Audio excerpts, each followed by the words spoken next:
A long-awaited rematch tops the bill at Pride 30, fully loaded. From the Saitama Super Arena in Japan, I'm Mauro Ranallo, joined as always by the man who definitely adds color to color commentary, Boss Rutan. Now, Boss, it was almost a year ago to the day at Pride High Octane that Josh Barnett made his much-anticipated debut in Pride Fighting Championships against Mirko Cro Cop. Now, unfortunately for Barnett and his fans, his first appearance in a Pride ring was a very short one because just 46 seconds into the contest, he suffered a freak shoulder injury resulting in a submission win for his opponent. Now, the baby-faced assassin is back, and the two Titans look to finish what they started 12 months ago.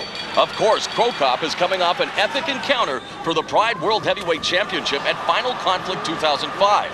And while the Croatian sensation came up short in his quest for Fyodor Emelianenko's belt, he proved to everyone that his ground game, especially his ground defense, has improved by leaps and bounds. The question is, Boss, how much did that classic confrontation for the title take out of Mirko Cro Cop? You know what? The more I think about it, after that fight he had with Fedor, I think it only made him stronger and more prepared for this fight against Josh. Now, Josh didn't fight for a long time, and he wants to show the world that he's still in business, so to say. And I think this fight is going to be very exciting. Now, Josh is very good and well-rounded, but can Josh take him down just like he did last time? And if he does, can he do something with it? Because Fedor couldn't. Or will we see a stand-up war? Because Josh is also very good on his feet, which should make for a more even interesting fight. You know, the baby-faced assassin never one to shy away from a quote. We asked him about ring rust. He said, me, ring rust? I'm made of stainless steel. Yes, Superman. Yeah, talking about Superman, Kazushi Sakuraba, who obtained the nickname Gracie Hunter when he became the first person to defeat 4 members of the highly regarded Brazilian family, and who in the process helped put pride fighting and MMA on the map here in the land of the rising sun.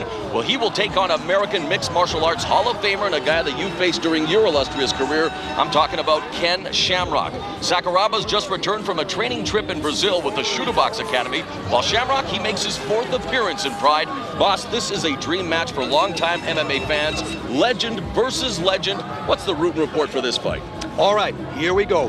Sakuraba, very awkward but powerful striking abilities. Great takedown defense, and of course, he's got great takedowns too. Very good on the ground submissions, and having trained with the Shootbox Academy has helped him for sure in his striking department. And I wonder if we're going to see some of those vicious knee strikes that he learned over there. Now, Ken Shamrock, well, he is the same. Very well-rounded, great wrestler, worked hard on his hands, great knees, got great submissions, so they're evenly matched up on paper.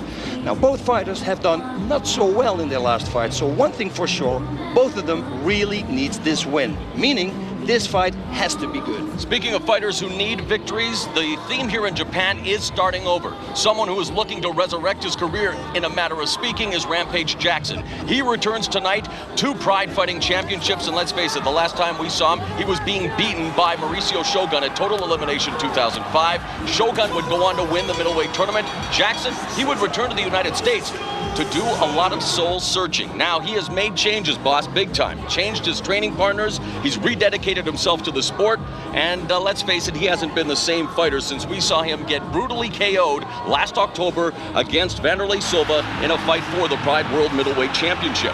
It's going to be interesting to see which Rampage shows up tonight as he takes on the always game Japanese warrior Hirotaka Yokoi. And Boss, when you take into account how the last year has gone for Quinton Jackson, is it safe to say that this is the most important fight of his Pride career? Oh yes, it is, because if he loses this one, he's going to have a real tough time to make it back. But he's ready.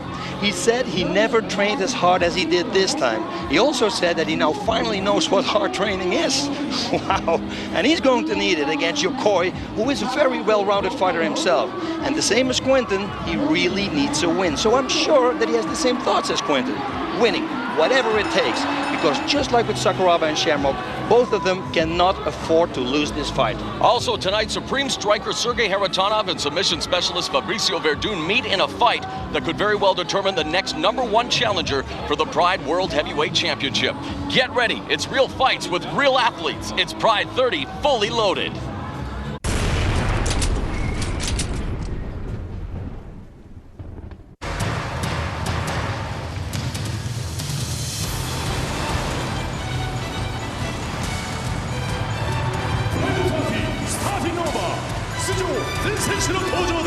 They've got plenty more to give.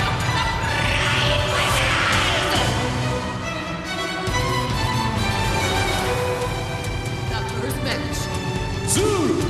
From Brazil, He is the son of Rickson Gracie's first of an alleged 400 victims in Vale Tudo, Zulu. He's Pride newcomer Zuluzinho. Former American sumo star Centurion's name means fighting dragon in Japanese. He's hoping to spoil the Brazilian behemoth's debut.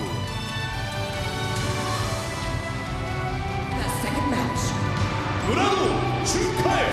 From Chechnya, Chukaev. Chechnyan wrestler Murat Chukaev makes his first appearance in a Pride ring, fighting for Holland's highly respected team, Golden Glory. Murilo Ninja returns to Pride, hoping his brother Mauricio Shogun's victory in the middleweight tournament is a sign of things to come for him. Alexandru. From Romania, Alexandru. Romania's Alexandru Lungu can't help but make a big first impression. The human tank has reportedly bench pressed over 700 pounds in one lift. James the Colossus Thompson is rapidly becoming a fan favorite with his take no prisoners style. The British bruiser redefines the word intense. Quinton.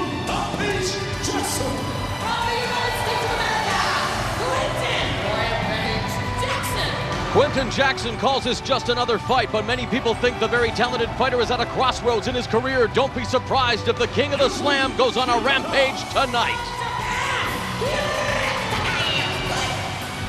His opponent Hirotaka Yokoi hasn't felt much joy lately. After winning his first 10 fights, he's dropped 3 in a row. Fabricio. Mirko.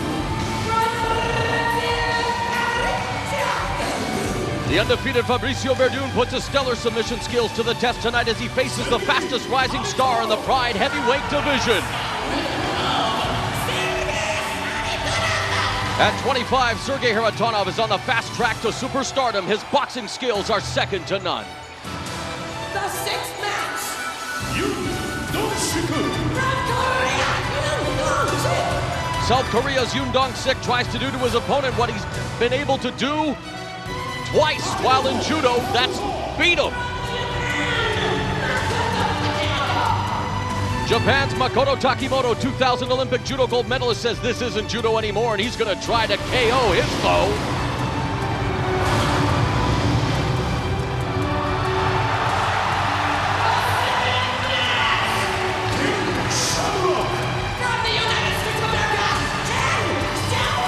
One of the most popular mixed martial artists in American history. He started his career right here in Japan. He's Ken Shamrock.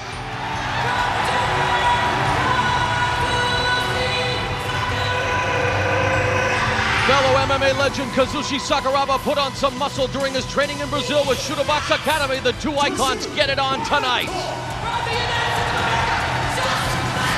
The war of words is already being waged between that guy, Josh Barnett, and his opponent, Mirko Cro Cop. They've laid the verbal smackdown. It's going to be exciting to see who gets the best of the physical confrontation in the main event, as these two just don't like each other. They are loaded for bear, and Pride 30 is fully loaded.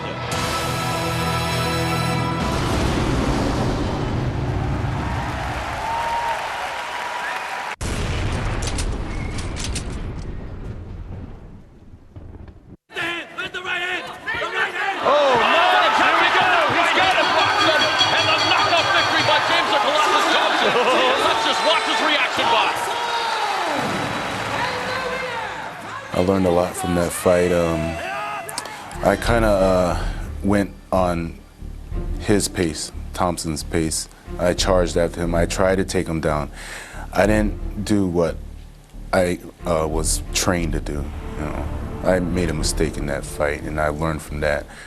Dizer para o pessoal que o que eu tenho que o que eu tenho a mostrar, vou mostrar em cima do ringue, entendeu?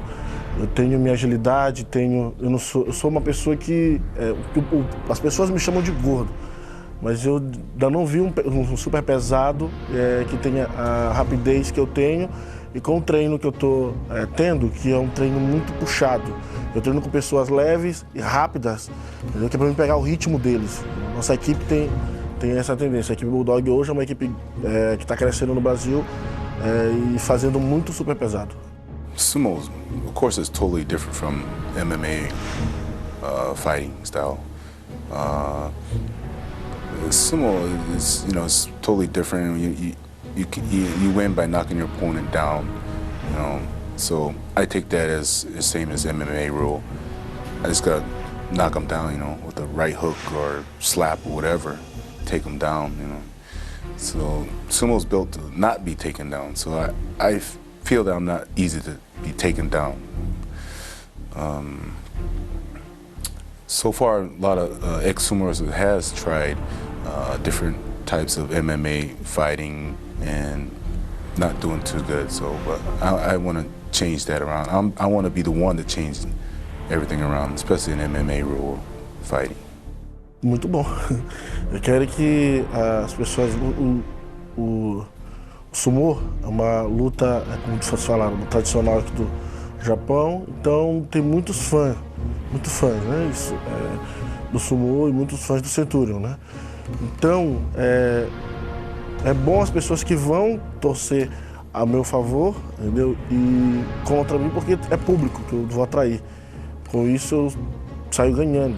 E vão ver um show porque o sumo em si é diferente de regra de vale tudo. É uma regra totalmente sem sentido dentro do ringue, de vale tudo. I'm just gonna show him, you know, just take those words and shove it down his throat. That's what I'm gonna do. Yeah. In the ring. Yeah. He looks like a sumo wrestler. I should take him to the sumo stable and work him out, you know. Yeah. I'm gonna show him what's up though.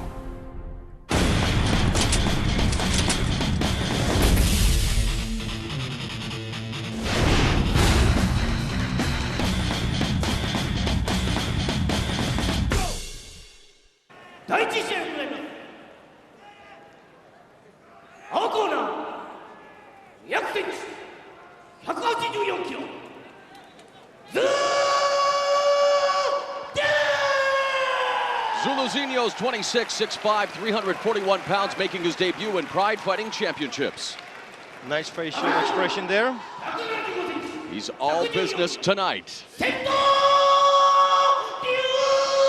Centurion, a.k.a. Fighting Dragon, is 36, 5'10", 267 pounds with a record of 1-3 in Pride.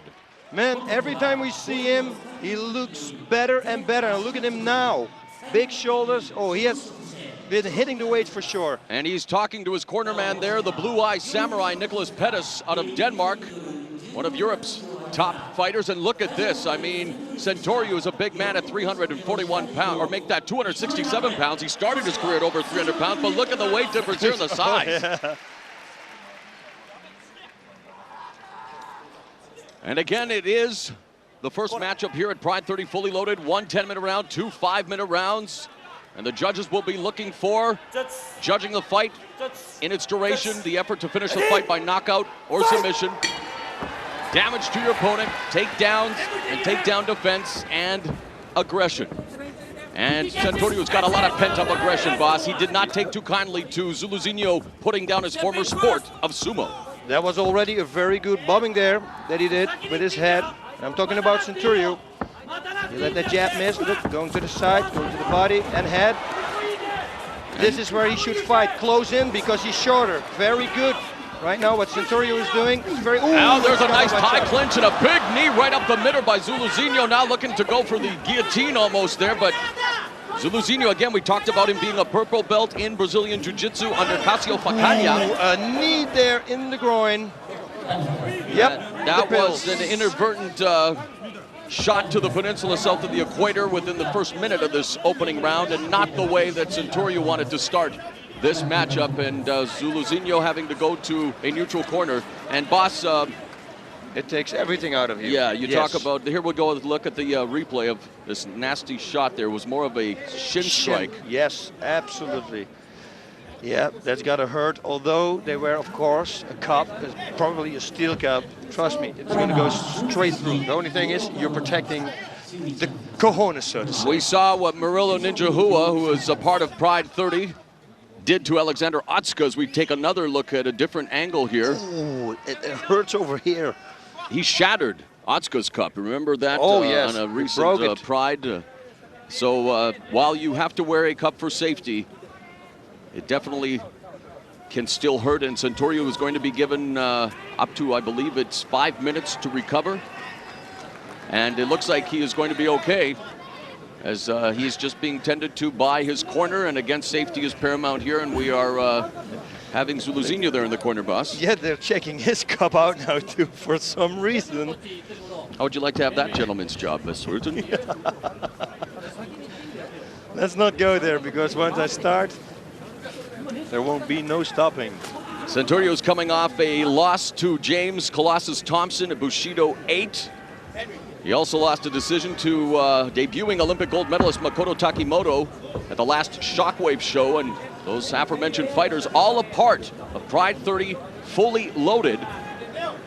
He does have a background in wrestling, has been working on his ground game, including jiu-jitsu, but there you see Zuluzinho, the big behemoth from Brazil, who allegedly has a record of 37-0 in MMA, but the only fight that we can track down was a fight this past July in England, where he knocked out Polish powerhouse Rafał Dabrowski, and there is his father, boss.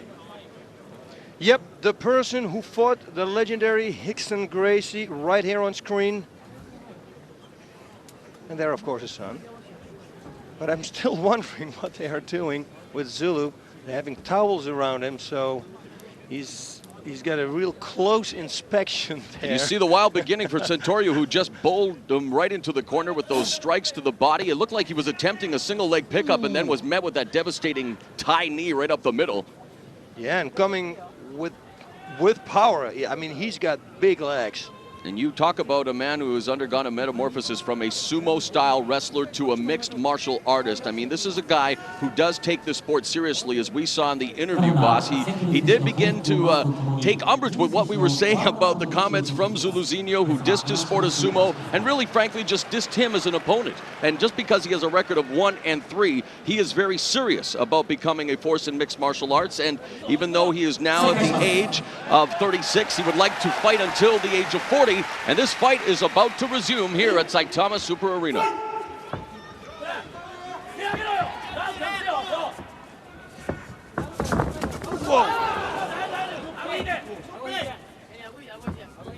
I think if Centurion were smart, boss, what would you say to a stick and move strategy with a much bigger opponent? Do you think that would be smart on his part? No, it's very difficult. You have to close the distance. He needs to be close by, but he has to watch out for that knee, because Zulu already, that knee that was close to the head. He's got a longer reach also, so definitely he needs to fight up close. This is the distance, but good takedown defense here. Attempt on a double leg, and I think that's why they were trying to secure his tights there. The tie trunks are falling off of Centurion, who's now got the front face lock going for the north-south position. I don't know what happened here. Interesting stoppage here, as we saw Centurion lose his drawers, and now make that Zuluzinho, and Centurion loses the fight. It's the pulling down the pants technique is apparently illegal. At 1 minute 31 seconds of the contest, the referee has stopped the fight and is awarding it to Zuluzinho.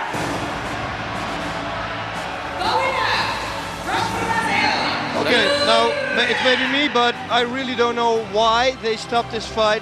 Maybe we're going to see it in the replay. Referee stopping it after the north-south knee strikes to Centurion's head.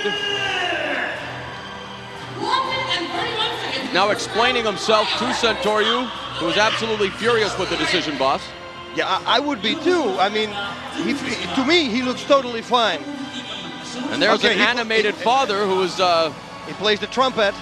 He's very happy with his son's victory, but let's go through it here, boss. I mean, he's losing his tights, which I thought maybe that's why they were going to stop it, to let him pull up his pants. Maybe if we see it from a different angle, then we can see if those knee strikes really connect. So let's hope. Yes, you see, yeah, that's one knee there. Yeah, there's two knees, but they're not. There's a little bit of an upper thigh. He is, you know what it is? Safety comes first. Here at the Pride Fighting Championships, if they see something happening like this, you know, they just want to stop the fight. But in my book, I would think maybe it was a little fast. But look at this here. Yes, yes, yes. Great work Knees by the to camera head. crew to bring you the up-close knee strike, and a whole lot more here at Fully Loaded Pride 30. One more look at it, boss. Fully loaded. Zuluzinho records the victory in his Pride debut as Fighting Dragon Centurion goes down to his fourth loss, is now 1-4 in Pride Fighting Championships.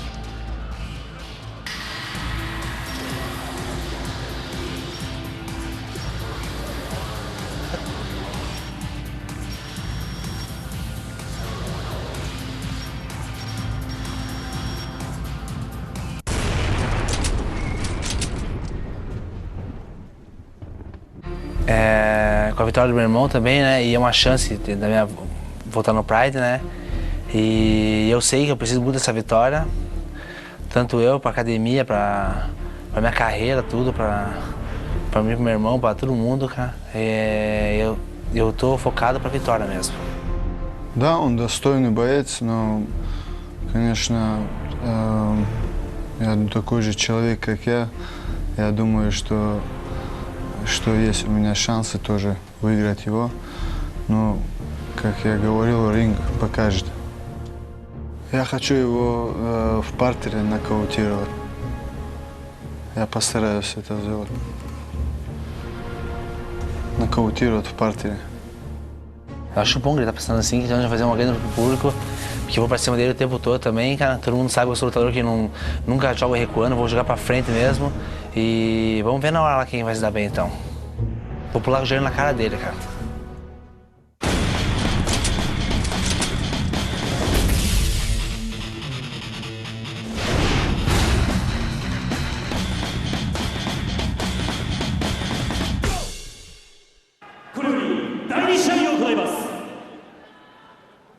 Murilo, 180センチ、92.2 キロ。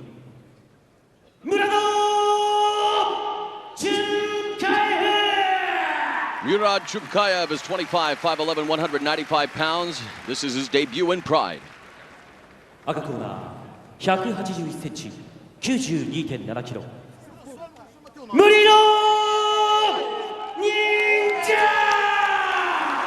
Murilo Ninja is 25, 5'11", 205 pounds, 5-5 in Pride Fighting Championships. Boss Chukaev represents Golden Glory of Holland. He's a native of Chechnya, and look at the stare down already because Murilo Ninja knows that he is going to be in a battle. Chukaev has a victory over Andrei Semenov, a veteran of Pride. He is 5-1 in MMA, four-time Russian national freestyle wrestling champion. There you see the 2005 Pride middleweight tournament champion. This should be a good one. This is going to be a great fight. You see Ninja here, he really wants to go, and trust me, Murat, the same thing. He's got great takedowns. He has to watch out though. Oh, look at this. Right away, I said it. Jumping knee by Ninja. Falls into his guard, and this is where Chukaev also can become. Oh, triangle choke coming up. Is he getting out? Yes, he's getting out. I heard many stories of Murat from my friends in Holland, and they tell me that he's phenomenal on the ground. So let's see if he can do something with it against Murilo. Another knee from Murilo Ninja, of course, from the Shooter Box Academy. Muay Thai, all about them. Big smile on his face. Nice knee there. You see every opening he attacks. Oh, another knee coming. Body shot here. Light though by Murat. Looking to power Murat Chukaev. Again, with that wrestling base, it's going to be very difficult to do, right, boss? Because he is a four-time national freestyle champion. And again, the knees, though, continue to do damage for Ninja. He has to watch out for them. They're going to add up, and especially later in the fight when you start breathing heavy, and at the wrong time, at the moment you breathe in and you receive a knee, that will be the knee that's going to knock you out to the body. Ninja looks in a phenomenal shape. I think this is the best shape he ever looked. Nice overhand right by Chukaev, but there's Ninja again, goes for the body lock, trying to gain his back here. Going for a knee bar almost looks like here. Nope. Hammer fist delivered by Ninjas. Both of them come back to their feet, and again a knee by Ninja, but Chukaev again with the clinch. High pace here. This is a lot of power here. Good combination by Chukaev. Both of them missing now wildly, and Ninja, that's a vicious right hand by Chukaev through the guard.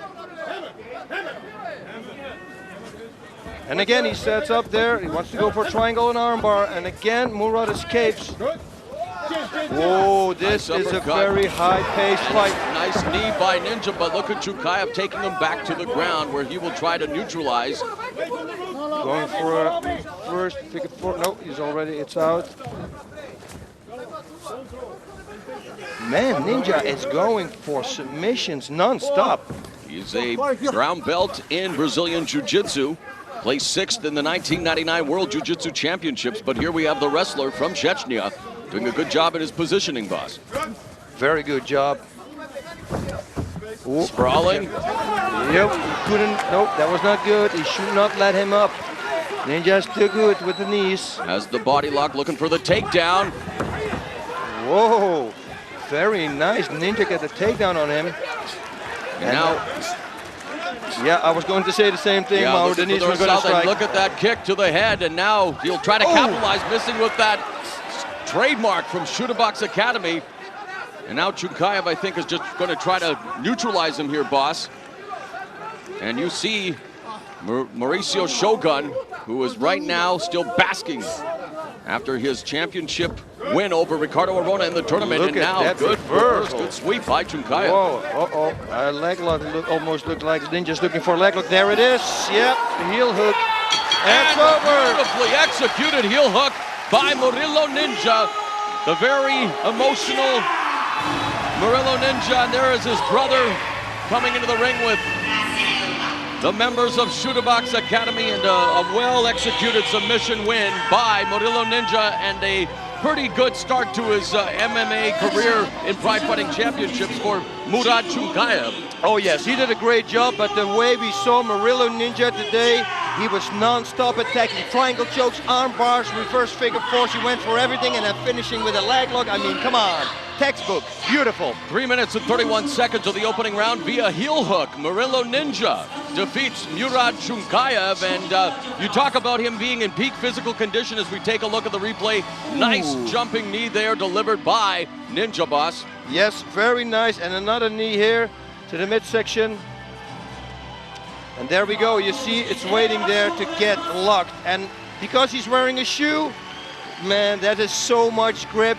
That's the one thing, if you're going to fight a submission fighter, and they never expected this from Murilo Ninja, because normally it's a ground and pound, but this time he said, you know, maybe he saw it. Maybe his corner said, hey, he's wearing shoes, go for legs. For sure, when you come from Shootabox, you are well versed in the stand-up and the ground game. A sweet submission as we take a look at the setup one more time. And speaking of submissions, don't forget, coming up on Friday, December 9th, only on pay-per-view, it's Pride Fighting Championships Hardcore Submissions Volume 1, some of the best submissions in Pride Fighting Championships history. It airs 10 o'clock Eastern, only on pay-per-view. It's Hardcore Submissions Volume 1. What a submission win for Ninja. It's unbelievable. It was right there for the pick. Everything that he saw, I saw it during, I said it during the match, everything. A little halt, boom, a knee is there. A little mistake, bam, an armbar is there. Everything that he saw, he took advantage of. A perfect fight for Murilo Ninja. You hear somewhere in the distance, Sister Sledge, we are family. That's Shootabox Academy. There is Murat Chukaev. He goes down to defeat, and he did it by the book. It's Murilo Ninja via heel hook here at Pride 30, fully loaded.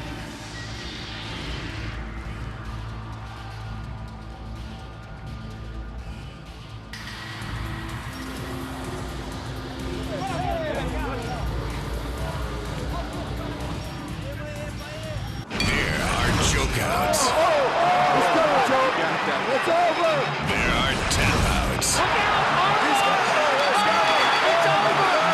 And there are submissions you won't believe. For the first time ever, Pride Fighting Championships has assembled the best submissions on one pay-per-view.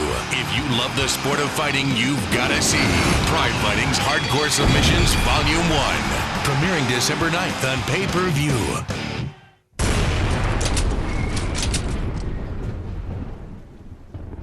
Yeah, it's great. I mean, it's something what you dreamed of. And when you first come here and you're there and you're having breakfast and you see Vanderlei Silva just there, or Rampage Jackson, or it's almost surreal. Do you know what I mean? And it takes a bit of time, and it takes time fighting, and just to be around the whole thing, to kind of get accustomed to it, and to start thinking, actually, I do train hard. Actually, I do give 100%. Actually, I do belong here. And that's what I feel now. I feel comfortable, I feel ready, and that's it. I feel like I belong. Da, e adevărat că mă antrenez de 2 ani, dar ăsta e primul meu concurs așa mai oficial, să zic așa, mai important. Și mă antrenez, pot să zic, din toate. Fac un antrenament complex. Fac tot ce trebuie specific pentru acest sport. Tehnică, judo, forță, box, tot. Deci tot prin ce constă acest sport. No, I worry about everyone. Do you know what I mean? I healthily worry about everyone. I don't come in here and think, oh, well, he's done this, he's done that. I look at what everyone's done. I respect that, definitely. I mean, he has done a lot of grappling arts, and that's why I think when he's under pressure and never having done MMA, that's what he's going to revert back to. When he gets smacked a couple of times in the face, he ain't going to like it. I don't think he's going to be conditioned to it, and he's going to revert back to what he knows, i.e. sambo, judo, the grappling type thing. So, like I say, we'll see what happens. O să-l primesc așa cum se cuvine. Deci o să întâmpin intențiile lui agresive așa cum se cuvine. Așa am să-i le dau înapoi. Și pe mine nu mă interesează el ce popularitate are, el sper să îl fac repede. Merg la bătaie, merg să mă lupt. I'd be quite pleased if he came here to try and knock me out. I think he's going to come here and try and grab me, throw me on the floor and sit on me for 10 minutes. That's what I think his strategy is going to be. But I mean, he can try. That's all I can say. He can try, can he? I mean, that's how I fight. Luckily, I fight like that. I always fight 100%. I always come 100%. I'd rather give 100% and leave with nothing rather than kind of half-arse it and, do you know what I mean, eke by. And I think the fans appreciate that, and I know that. So it kind of fits well. So I don't really have to worry about that. I just come and do what I do.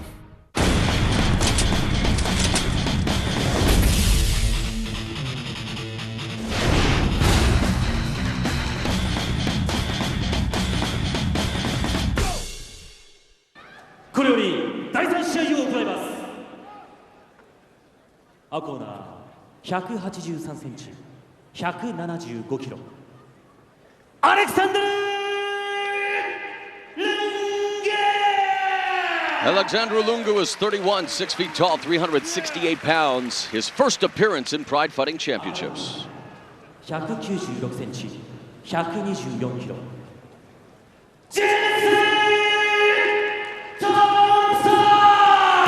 James Colossus Thompson's 26, 6'5", 264 pounds, batting 500 in Pride at 1-1. Okay, here we go to stare down. Now this, from Josh Thompson, I expected. And people at home, he's a very nice person. James Thompson, sorry for that. Josh, of course, the Hollywood punk, who is a little lighter than James, but nevertheless a great fighter in his own right. But it's Colossus Thompson versus Alexandru Lungu, and away we go. And a vicious right by Lungu that knocks Thompson down.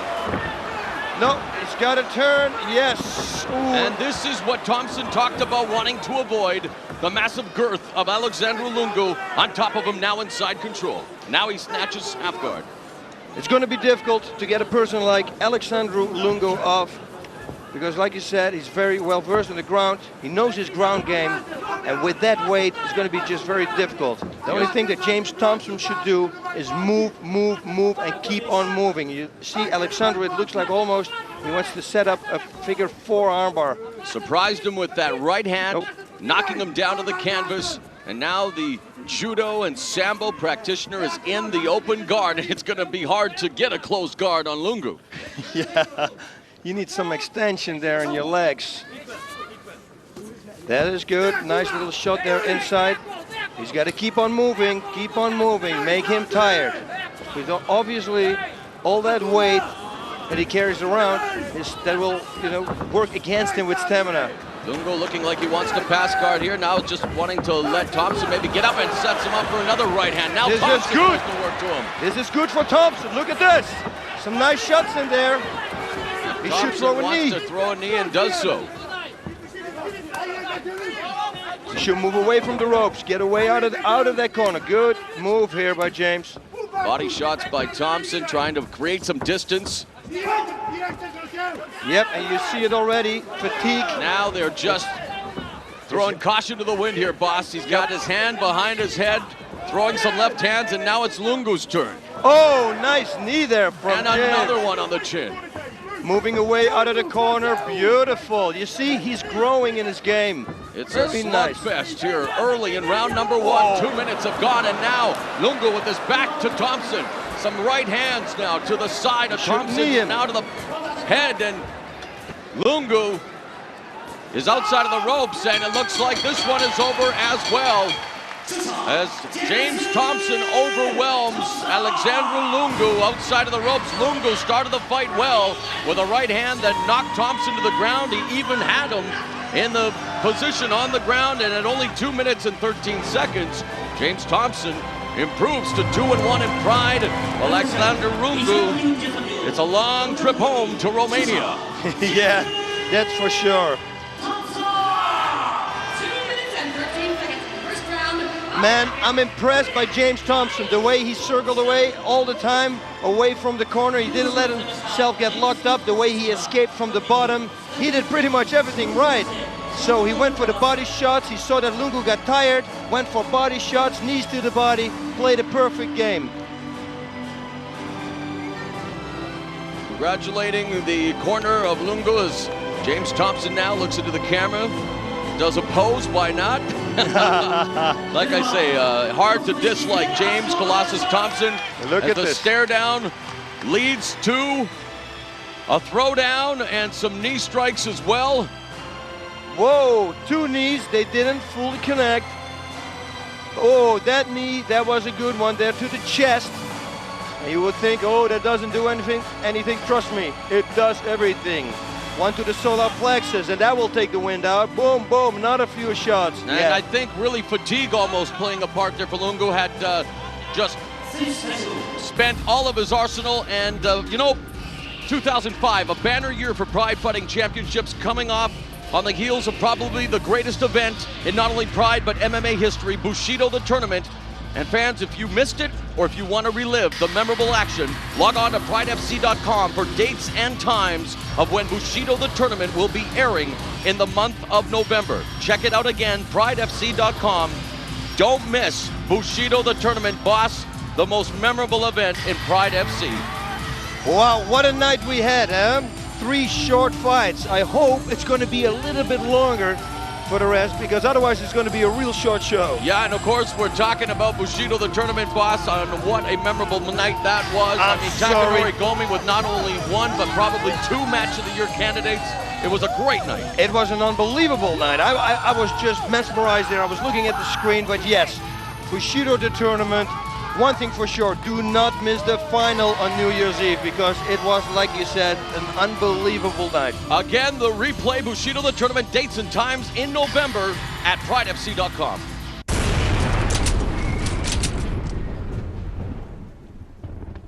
Two and one now in Pride. How was that for you, fighting that big guy? Yeah, he's definitely a big guy. If you would have asked me while he was sat on top of me, I wouldn't have liked to say, but do you know what I mean? I came through it, and it wasn't my best performance. I came out slow. I wanted to kind of take it easy and not run into him.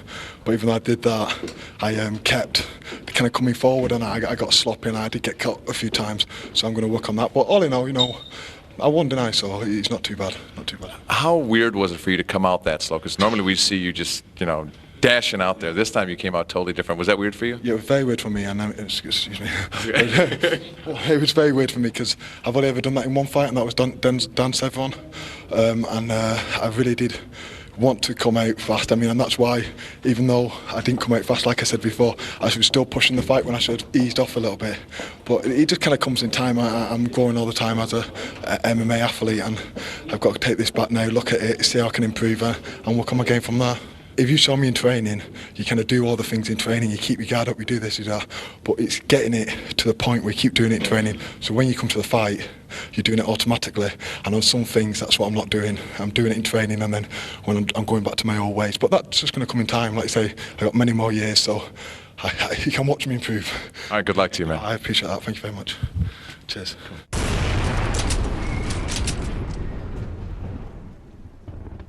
You know, you see Quinton, he's got a heart of a lion, will not go down, but this is not good.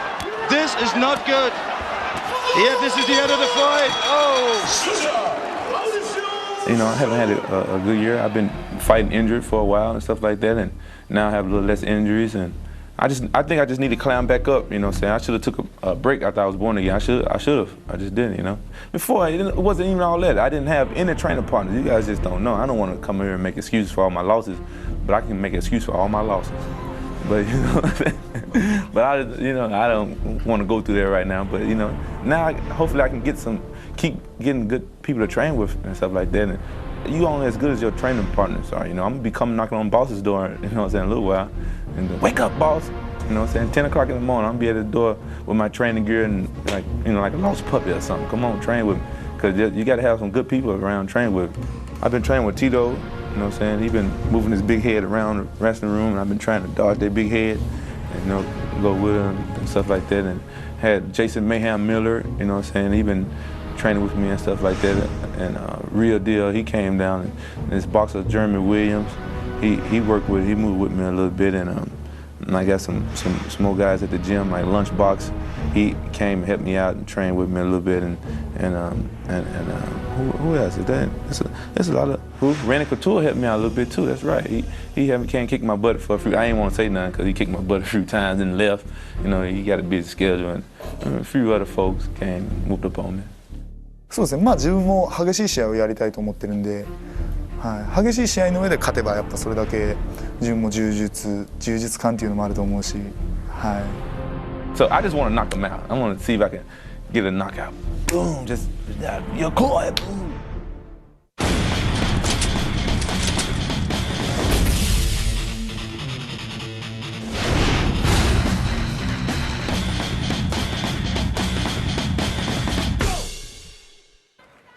ただいまより本日の第4試合を行います。 And now for the fourth match. 青コーナーよりクイントン・ランペン・ジャクソン選手入場です。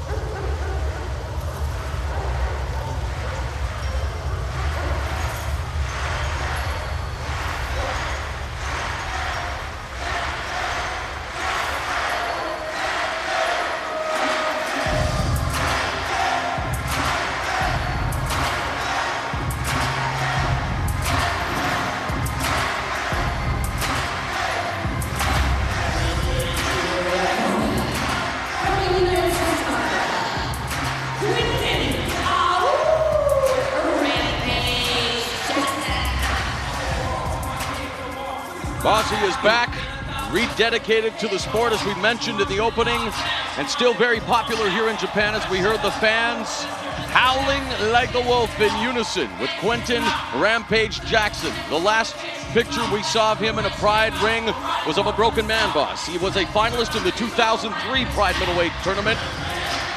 Great fight with Vanderlei Silva before losing that tournament title. But in this middleweight tournament of 2005, went out in the first round as he was destroyed, really, by Fabricio Shogun, and really a man who's destroyed mentally, I think, there for a while. Made some changes to his life, the training regimen, and again, found new training partners, and is now looking to resurrect his career in Pride tonight. Quinton Rampage Jackson. Yes, and to me it looks like he's back, like it there. Still has time for the fans, but he's focused, very focused, and he's going to need it. Has always been a fan favorite, one of the more gregarious, charismatic fighters in mixed martial arts history.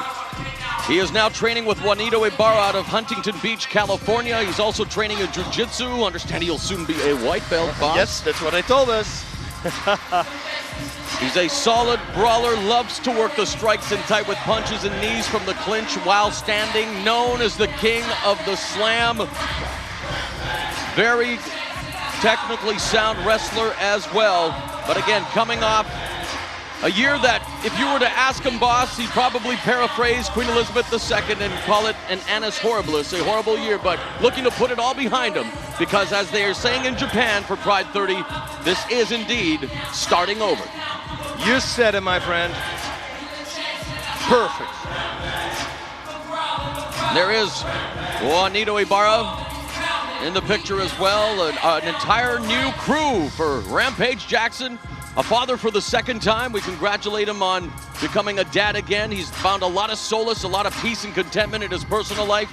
Now looking to concentrate and reignite his career. Become the Rampage that a lot of his fans saw during that 2003 tournament. That fight with Chuck Iceman Liddell, a classic. Whoa, that was such a good fight. Well, pretty much every fight that Quinton put on was a good fight. He had a little bit of a bad luck, but I truly believe he's going to be back on track. Hey, we just have to wait and see what's going to happen tonight, but he definitely chose the right training partners. About to make his trademark entry. Leaping over the top rope. Quinton Rampage Jackson is back.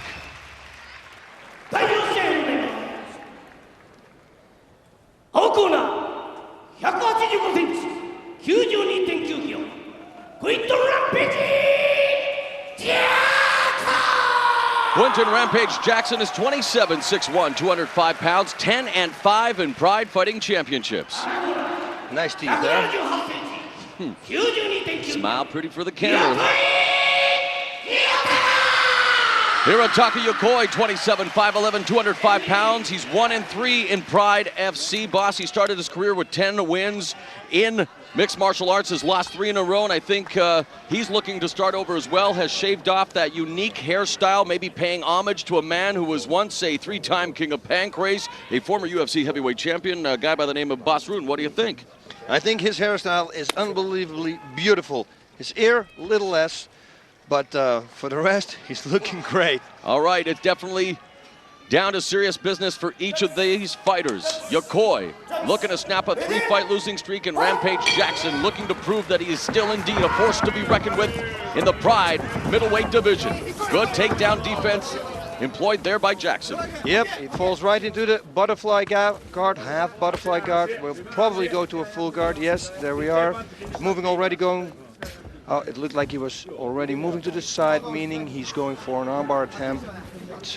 When you talk about Jackson finally learning what it means to train hard, boss, in the opening, what did you mean by that? I mean with that, he always told me that he never really got tired, but now this time he really worked hard. And there we go, already for the armbar, you see? Shifting his head. He's gonna go for it. Jackson with his arm behind Yokoi's head and trying to now just remove that right arm, and he's able to do so. Nice combination from the body to the head, and again by Quinton Rampage Jackson. Very nice combination there. Do it again, and then maybe make it one time. 2 shots to the body and then to the head. Mix it up a little bit. The guard is open, he should try to pass it. We know how impressive Yokoi's ground skills are from his debut in Pride against Antonio Rodrigo Nogueira, where he really gave the submission magician from Brazil all he could handle before losing that fight. But it's been a tough road since for the Japanese warrior. Yep, and that's why I said if the guard is open, get out of Yokoi's guard. He's way too fast, triangle choke. He's trying to maneuver him here, you're right, boss, setting him up. Setting up for an armbar, reversed Kimura there. Yeah. And now a omoplata, nice roll through by Jackson, but into side control by Yokoi. A nice sequence there. The fans applaud the efforts of the Japanese fighter. Beautiful reversal. Into the open half guard now. Yes, he has. He should just go, pull his leg out and go to the side mount. Quinton's smart here, locking the leg up, but he should keep it locked. Don't let Yokoi go to side mount. Past the 2-minute mark of the first round. Now you see Yokoi with his left arm there, boss, trying to help break that guard attempt, but now Jackson maneuvering underneath, looking to scramble. Yep, he needs to keep that leg there. That's one thing for sure. Whoop, now he goes to the side mount position. Jackson moving along with them, and now with some strikes from the guard. To the forehead. Should aim a little lower. But it's difficult because his head is leaning forward. He's got that right arm trapped, and now Quinton Jackson may be looking to, trying to just escape. I thought maybe he'd go for a Kimura himself, but now now he's attempting the Kimura, but near the ropes. It's going to be very tough, and now side control being initiated again by Hirotaka Yokoi.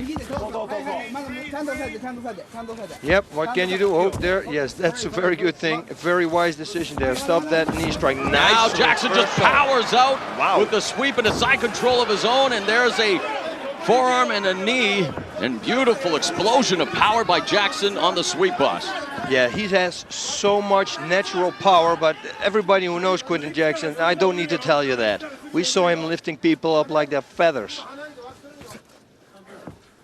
Seems a lot more calm and focused tonight, boss. Now he traps that left arm, and now he's going to rain down some right hands. Nice shots here, very nice. Very calculating with his strikes. Rampage Jackson now with some lefts, and the referee asking Yokoi to defend himself, and now Jackson going to town on Hirotaka Yokoi. Nice shots here, nice work. Oh, watch out, because that could end in a leg lock there, so he has to watch out there. But he's doing a phenomenal job. And the star, and that's it. Rampage Jackson is back. He is back in town. Quinton Jackson has returned victorious to Pride Fighting Championships. An impressive display of power from Rampage Jackson, who at 4 minutes and 5 seconds defeats Hirotaka Yokoi, and the doctor's now looking after the Japanese fighter as Quinton Jackson salutes his friends from America who have come from the United States to support him in this very important fight. And there you see Quinton Jackson, the true sportsman that he is, making sure that Hirotaka Yokoi is okay. Kazuhiro Nakamura and him embrace. But an awesome display of power by Quinton Rampage Jackson. Yeah, look at him. Look, he's not even tired. He's not even tired. And it looks like he didn't do anything. He invites his corner to come into the ring with him to celebrate. Let's go through the replay, boss. Yep, replay here. He made one little move. He shifted his hips, his whole body weight a little bit too much forward. Not now, but you will see it in a little bit. That could have been resulted in a leg lock, but hey, Quinton kept his base. And the smartest thing he did, boss, and you know it well, was trapping the left arm and able to rein in the strikes, and then he put the exclamation point with a kick to the head and another kick. That was enough. The referee stopped it for Hirotaka Yokoi's safety. Quinton Rampage Jackson, a great return to Pride Fighting Championships. Wow, look at him. Yeah, he's back. He's back. The teeth, okay, you can leave them out for me. And it's good to see that Hirotaka Yokoi's back on his feet, and you have to feel for this very valiant warrior. The face says it all. The dejection, the disappointment. The flip side of that, the happiness, the jubilation for Quinton Rampage Jackson. It'll be interesting to see where Hirotaka Yokoi goes from here, but for Quinton Rampage Jackson, he definitely has served notice that he wants to remain a force in Pride. And talking about a force, what a year it has been for Pride FC. And for fans, Thanksgiving, well, we are going to give thanks to you for your support. During the week of Thanksgiving, all 3 rounds of the 2005 Pride Middleweight Tournament will be once again shown on pay-per-view. All you have to do is log on to pridefc.com for the dates and times. Don't miss all 3 rounds at once. Gather the family around the TV after the turkey for the Pride Middleweight Tournament during the week of Thanksgiving in the good old USA. Log on to pridefc.com for more info. Rampage Jackson, winner over Hirotaka Yokoi in Pride 30, fully loaded. outs. There are tap outs. And there are submissions you won't believe. For the first time ever, Pride Fighting Championships has assembled the best submissions on one pay-per-view. If you love the sport of fighting, you've got to see Pride Fighting's Hardcore Submissions Volume 1. Premiering December 9th on pay-per-view.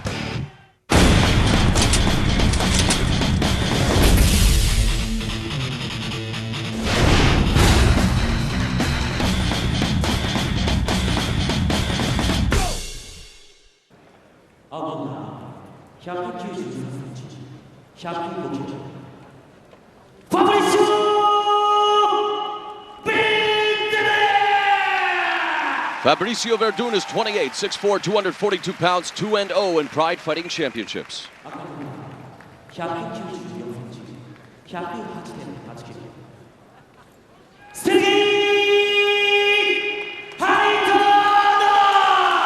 Sergey Kharitonov is 25, 6'4", 220 pounds, 6-1 in Pride. Wow, yes. And this is one of those matches again, I always say, and look at the stare down here. Both fighters know what's at stake, boss. Yeah, this is a big fight. Kharitonov coming off a victory over one of the top strikers in MMA history, Pedro the Rock Hizzo, at Critical Countdown 2005. While Verdun submitted Roman Zentsov with a triangle armbar at Final Conflict 2005.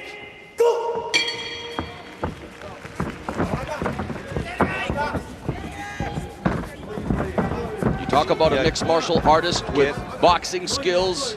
Get out of the corner. Sergey Kharitonov has a mix of boxing ability and submission skill, which is a formidable package. We haven't really seen much in the striking department from Verdun, although in his debut against Tom Erickson, he did good. He acquitted himself quite well in that department. He's got to watch out there in the corner, but maybe it's a bait. Good takedown defense there by Kharitonov. Yeah, and he's going to need it, because once it goes to the ground and Verdun ends up on top, that's going to be dangerous. Well, look at that sweep here from Kharitonov. Whoa, ow, but it gets reversed right away. Kharitonov holding the ropes. Can't do that. Now trying to use his balance there, but the two come up. Verdun comes up swinging. A good test there as the fans applaud the efforts of Verdun and Kharitonov.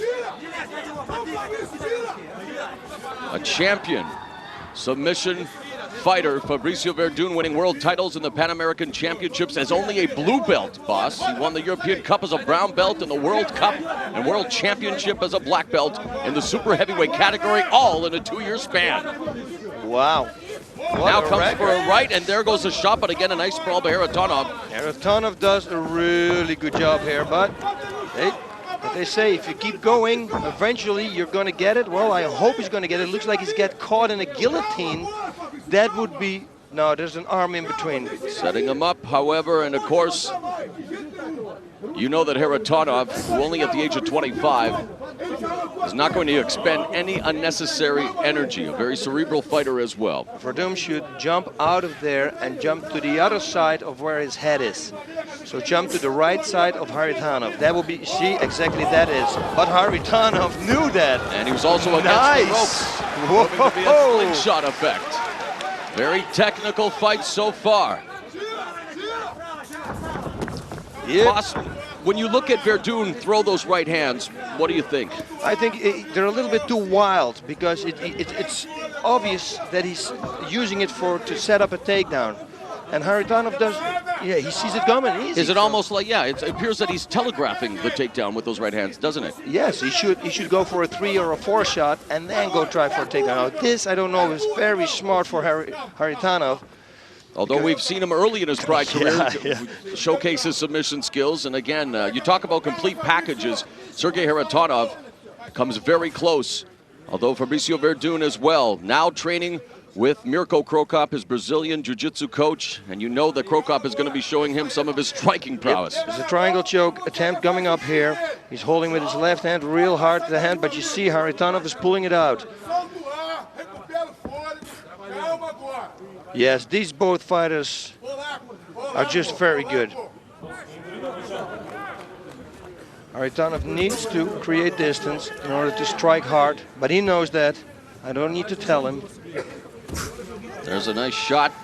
Well in the guard by Kharitonov, but you see Verdun very calm, just holding on to the wrists. Yeah, totally neutralizing, now going for a Kimura attempt there. Yeah, which he can also use as a reversal. Armbar coming up, look at this. Nope. And a nice escape by Kharitonov. Kicking the legs. Start kicking the legs.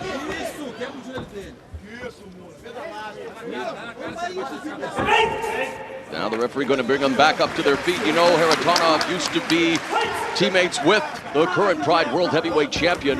Now they exchange strikes. That is good. Fyodor Emelianenko, one time a member of the Russian top team, now with the Red Devil Sport Club. There's a nice overhand left. Yeah. Let's counter that right straight. Bang. There again is that wild right going down for the single leg and an easy sprawl for Kharitonov. Kharitonov is doing a great job in defending, using cross faces and everything, but look. Perseverance pays off for Verdun. And again, yes. Of course, Emelianenko and Cro Cop engaging in a classic heavyweight title fight at Final Conflict 2005. We can tell you that Fyodor Emelianenko recently won a gold medal in the Combat Sambo World Championships in Prague, adding to his impressive resume. Ooh, half guard here. Now let's see what Fabricio can do. Is he going to rain down some strikes? And yeah, we got some little hammer strikes there already. But he needs to create distance, and as you can see, Kharitonov's got a firm grip on him because he knows, no, you're not going to get creating that distance. He's trying to get out here. Well. Yep, trying to pull that left leg out. Oh, this could be dangerous. Nice, dangerous and now for Verdun. Whoa, look at this. Beautiful. Right away, go for triangle check, attack. Choke. Halfway through round one, Verdun very slippery as a submission specialist from one to the other, boss. Yep. And Kharitonov showcasing some great submission defense. Yes, he gets out of every submission attempt.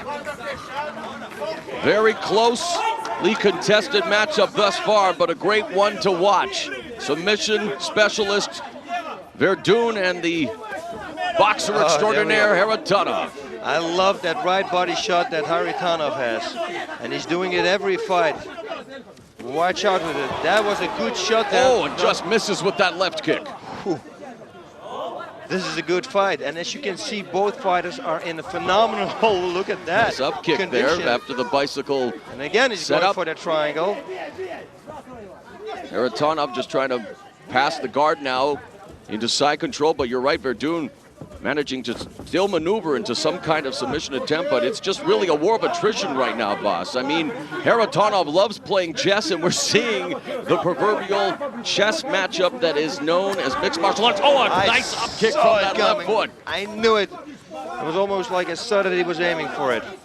He's going to look for a leg lock. It looked almost, see, he's grabbing a leg. Yeah, and watch out because Kharitonov, Sambo, and those guys get great leg locks. And although they use some leg locks in jiu-jitsu, but not as good as in Sambo. Sambo really concentrates on the legs. Nice power out there with a double feed by Verdun, sprawl by Kharitonov. Now Verdun goes back to what he knows best.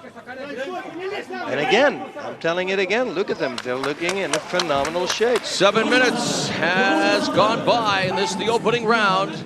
Oh, nice shot there here by Fabricio Verdun. Oh, and again, this is strange. Kharitonov is flat-footed right now.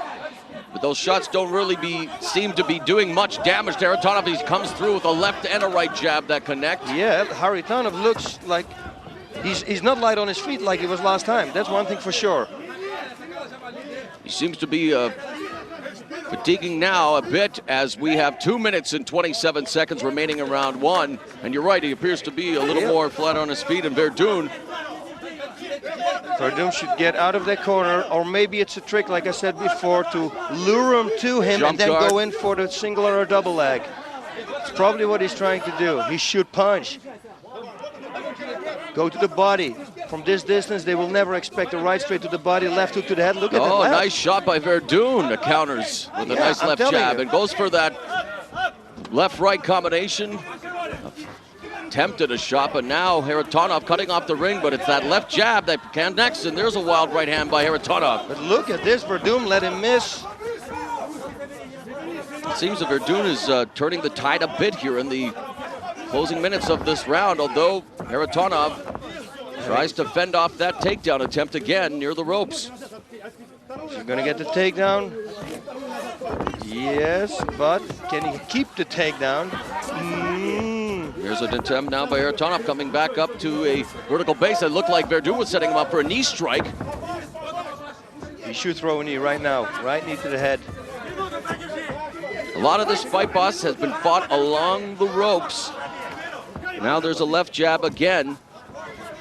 Groundwork and striking is a lot of energy. Those guys are expanding, or everything goes out. People at home, they don't realize how much energy they're throwing away right now. We've seen a mix of both the ground game and the stand-up. It's been a terrific first round between Fabricio Verdun and Sergey Kharitonov. There's a nice kick by Kharitonov. Right hand, now a left. Timing his shots. Look at Verdun is meeting the challenge. Yeah, he's meeting Yeah. the challenge of the striking. Look at that. He moves real good. You have to understand, before Verdun went to Mirko Cro Cop's camp, he wasn't a striker at all.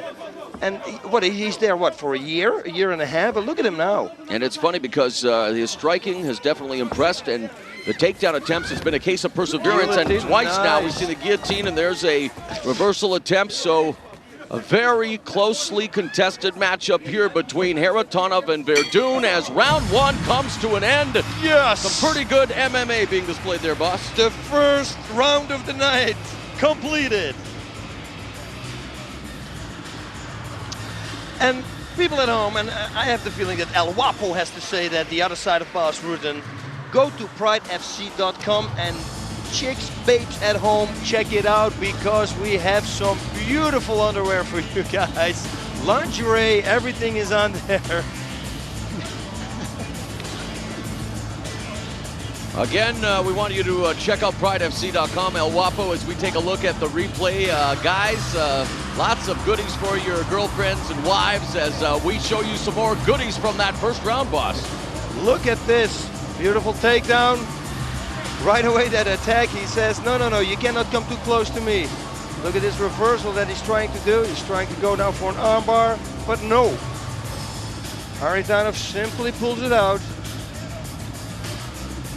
Here, he takes his back. I thought he was going to be in trouble. Now he's going to rotate into his guard. Look at that beautiful display. What textbook. Yeah, this is what the essence of the sport of mixed martial arts truly is. Now there's a right hand by Kharitonov, and there the right might have missed, but the left definitely connected. And definitely credit both these warriors. Fabricio Verdun at 28, 2-0 in Pride. Sergey Kharitonov, younger at 25, 6-1 in Pride Fighting Championships. The future of the heavyweight division.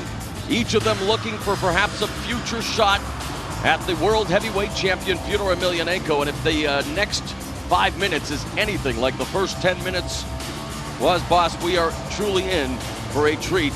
Mixed martial arts at its best. The ground game, the stand-up. Two warriors letting it all hang out here in Pride Fighting Championships. Yep, looking very fresh. This is going to be a good round again. And these are heavyweights. Good stamina. I love it when heavyweights have good stamina. Look at that nice left. And Pedro Hizo knows that. That thing can hurt. We just saw a shot of the Japanese heavyweight boxer will soon be making his debut in Pride. Nishijima looking on with interest as well to the action here between Kharitonov and Verdun.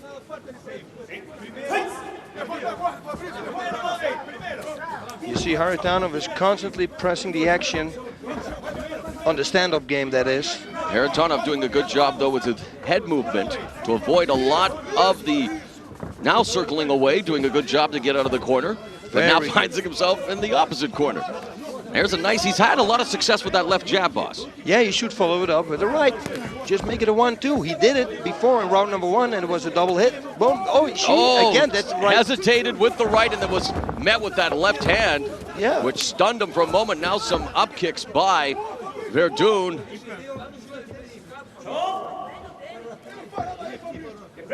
And Kharitonov motions for Verdun to, come on, let's stand up and give these fans what they really want here. Whoop, big right hand there. And again, go to the ground. The Bruce Lee motion. Stand up, Tommy.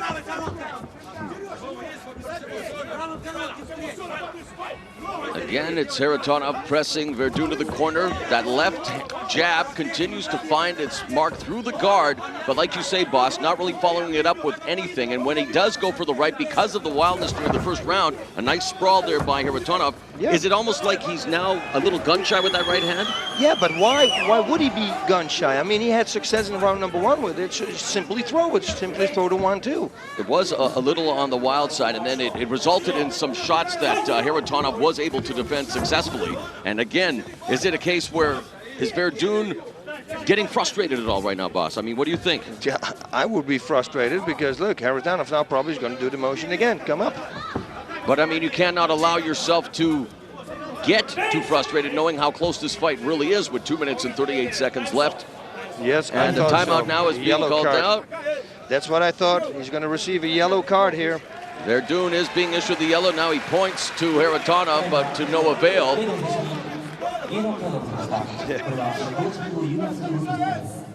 That's 10% docked off of his purse.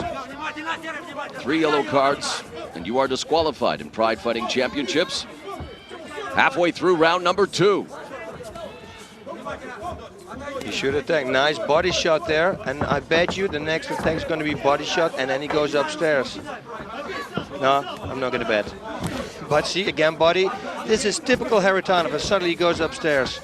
It's like with that right hook to the body he has. He will continuously doing that normally in his form. Nice push kick there by Verdun. Good low kick. Nice outside low kick, comes inside as well. Now he's starting to move his head a bit, but he's still along the ropes, needs to circle away from the power. Kharitonov is setting up a right straight to the head for sure. I mean, he's going with that left straight to the body all the time. And another sprawl, so the takedown attempts by Verdun have not necessarily equaled success for him tonight, and that's one part of the game plan that Kharitonov has been able to shut down so far. Although standing, we have yet to see Kharitonov dominate Verdun like we've seen him do to his opponents in the past, like Pedro Hizo, like Murilo Ninja. Yeah, Verdun is doing a great job on his feet. And that's perhaps surprising to some fans watching the Brazilian Jiu-Jitsu specialist who is not afraid to engage Sergey Kharitonov. You know, if you train with her, they're going downstairs with the right kick and then coming upstairs with the right kick, right hand. Yep, beautiful distraction. Going low, going high. And I know what you were going to say, boss, yes, because you're right. If he's training Mirko Cro Cop on the ground, you know that he's going to be getting a PhD degree in striking from the one of the best strikers in the world. Last minute of round number 2. It looks like Verdun may have, he seems to be having a problem with his left eye. Whether he got an inadvertent finger to the eye. Now looking to jab as Kharitonov. You would expect perhaps now the action to pick up a bit in the final minute. And he will do it. He will do it because his corner is probably telling him that he's got a problem with his eye. And there's one thing, if you have one eye, you cannot measure distance. It's very difficult. So Kharitonov should pull it up a notch, turn it up a notch, and again go with that left low kick and follow it up with the right straight. And look at Verdun coming back. Whoa, nice job there. Round 2 is in the books, and beautiful. Great fight between Fabricio Verdun and Sergey Kharitonov. Either of them really unable to impose their will so far, boss. We've seen moments where Verdun has had some success on the ground. We've had moments where Sergey Kharitonov seemed to be pressing the action standing up, but all in all, a very even affair so far. Yep. You know, for Kharitonov, this was the thing. In round number 1, Kharitonov looked like he was fatigued at the end. And round number 2, he got his second win. Of course, round number 2, because second win, second round. I'm so funny. No, anyway, I think those guys are phenomenal. And let's take a look at this replay here. Look at that low kick. Nice right straight there by Verdum. He's coming in with that. No, that one missed. I'm really impressed with Verdum's striking abilities here because he picked that up in a very short amount of time. And for Sergey Kharitonov during his Pride fighting career, boss, he's about to enter uncharted territory because that fight we talked about against Antonio Rodrigo Nogueira in the semifinals of the 2004 Pride Heavyweight Tournament, because it was a tournament matchup, that means one 10-minute, one 5-minute round. So he's already fought 15 minutes against Fabricio Verdun, so we're about to find out. And I wouldn't be surprised. I mean, I know this conditioning is going to be perfect, but for the youngster from Russia, he is now about to engage in the longest fight of his Pride career, and Fabricio Verdun giving him all he can handle so far tonight. Yeah, they both came out of the corner, and they both really want this round. They both want to finish the fight. It's interesting when a carrot is dangled in front of sports teams or athletes, what happens to their mindset and their game plan, because with a chance to perhaps fight for the Pride World Heavyweight Championship sometime down the road, these two are definitely going all out. Another nice right hand, but again, the shot is nullified by Kharitonov. It's stuffed. Why not one time try to follow it up? Right straight to the left hook. Oh, now some gamesmanship being played by Verdun, and Kharitonov is not going to go for it. He went even to, he says, go, come to my side mount, he said. And you wonder about this now, if you know, if you're going to start to play the mental gamesmanship of what has been a very technically sound battle, if emotion's going to start to play a part, boss, this is where mistakes can be made. Yep, you're absolutely right. Great takedown defense again here by Kharitonov, but now he's in the close guard. And this is where Verdum is very dangerous, and especially now later in the round, because fatigue is going to play a factor now. And again, typical of the Russian warriors, Kharitonov displaying the poker face, not willing to engage in the psychological gamesmanship that Fabricio Verdun tried to play, and now here we are, again in the guard. But you see how easy Kharitonov escapes every submission attempt. King to the leg, he just walks away. He says, look at him. This is interesting. I don't think I've seen this before in an MMA fight, boss. I would have jumped on him. I would have jumped on him. If somebody gives you the side mount, come on. Each wanting to bring them into their domain. Now again in the corner, but nice, he comes out with the right. But it's a wild right still, now falls on his back. And you know, if he's not careful, he is going to end up paying for this, boss. He's against Sergey Kharitonov, and he may just capitalize. Yep. Although, again, it's almost like we're seeing a different Sergey Kharitonov as well, because do you feel so far, boss, that he's as intense as we've seen him before? It seems like he's almost a little cautious too. Yes, you're absolutely right. But to tell you the truth, this round, it almost looks like the beginning of round number 1. Right. And we're in the final 5 minutes of the fight. So their stamina is going great. Always received a little tiny cut there underneath his eye.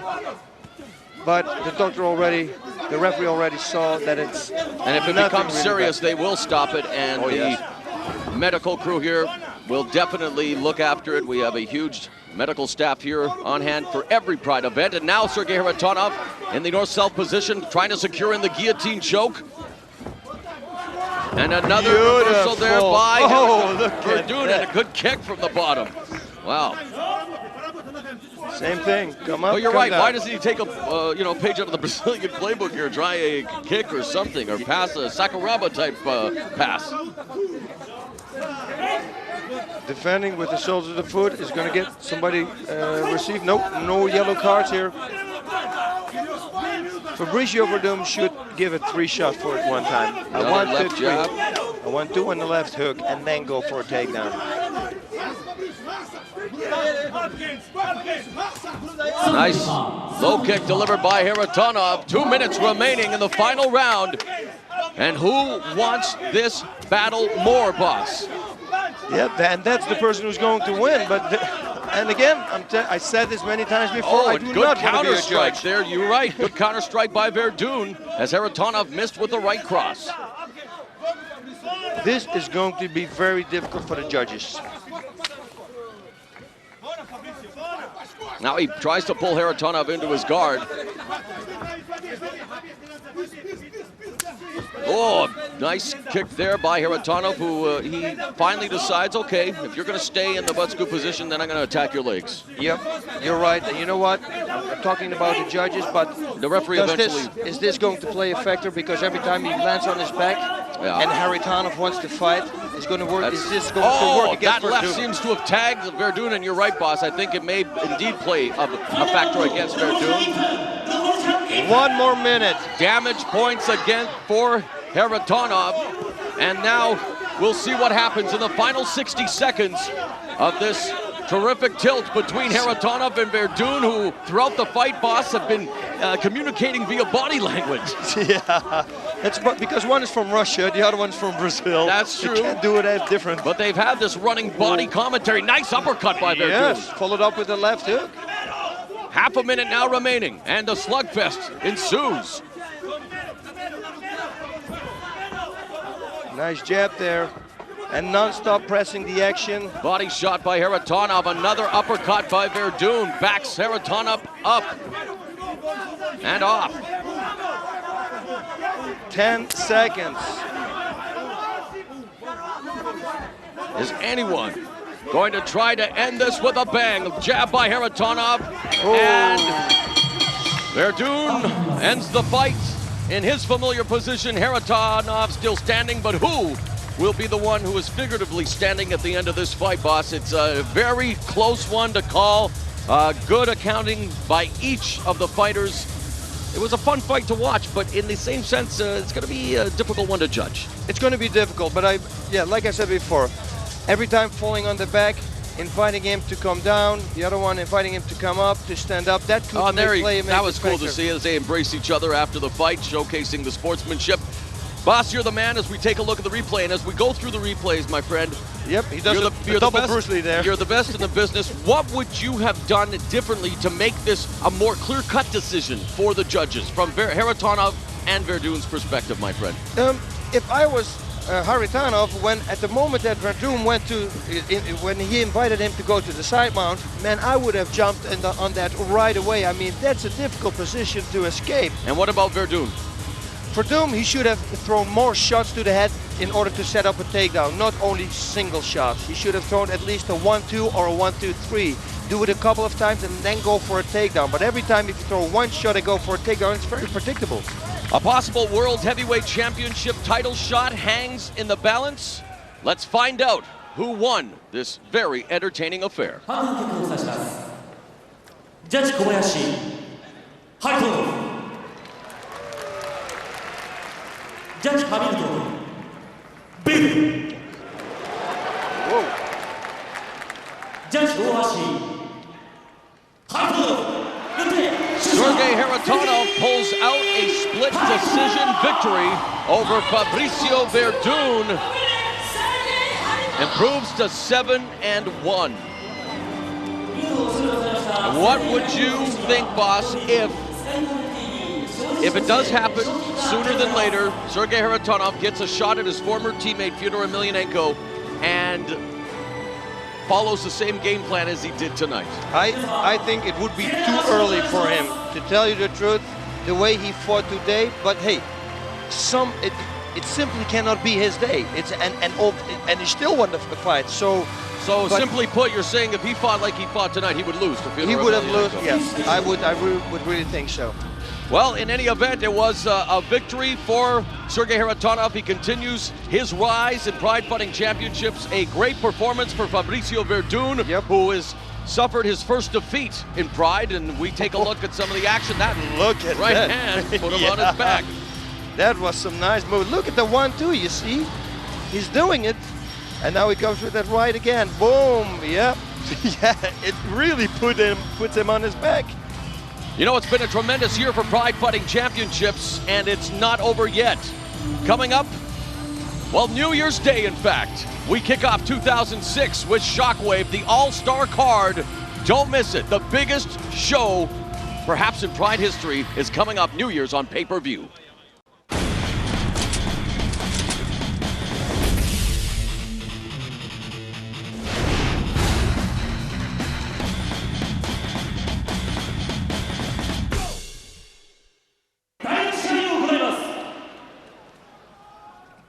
青コーナー183センチ93キロユン・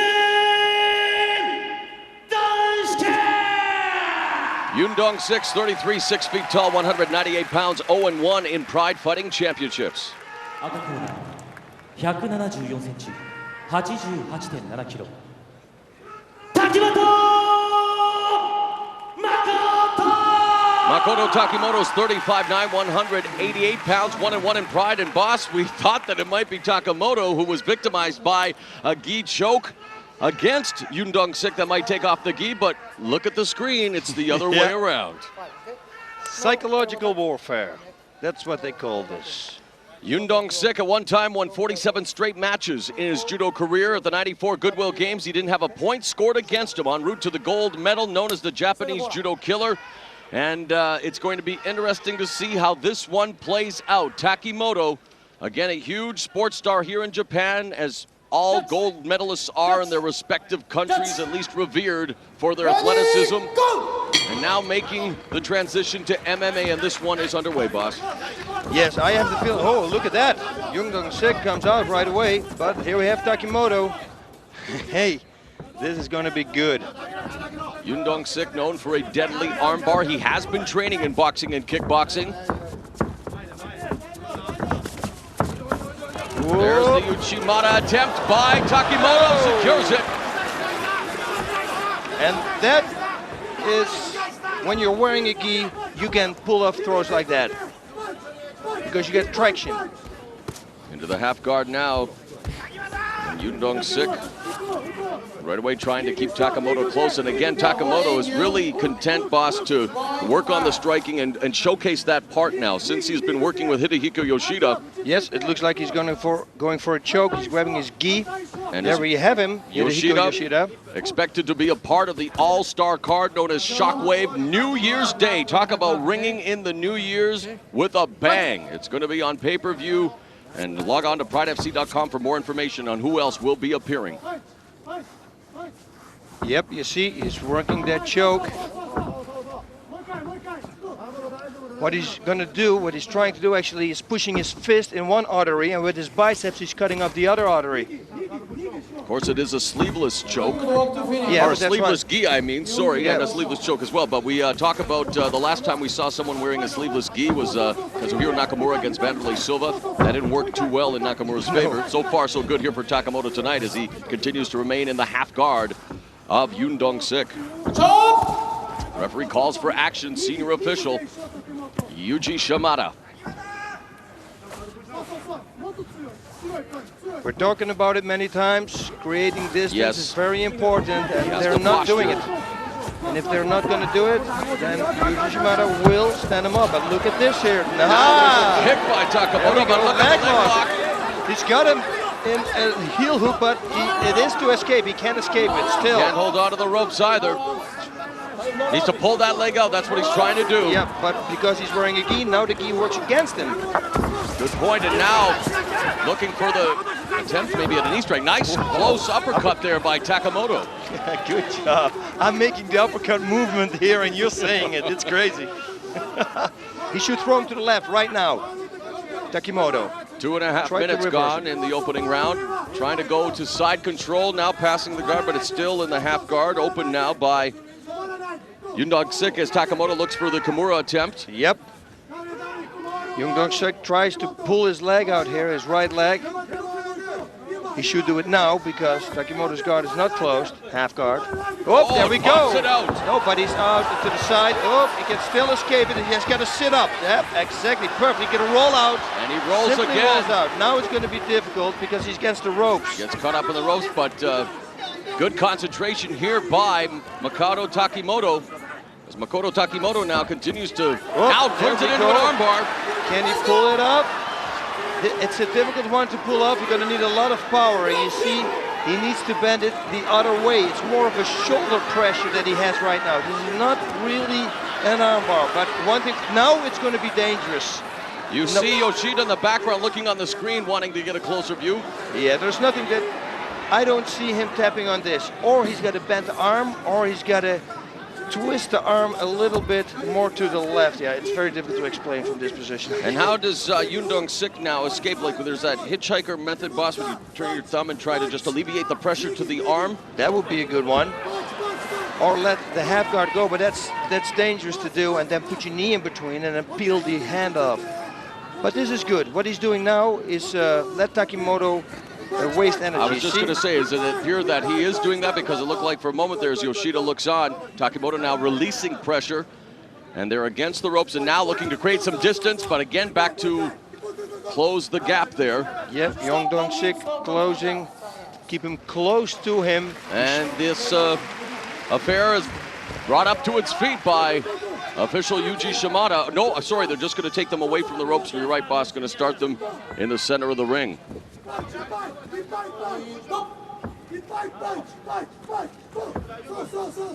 Cross-facing.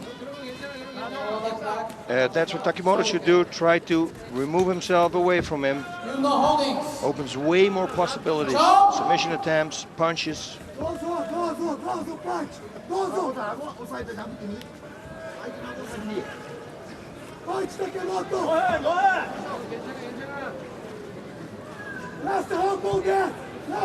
Yeah, this is kind of a stalemate. I think that if nothing's going to happen, the referee might jump in here.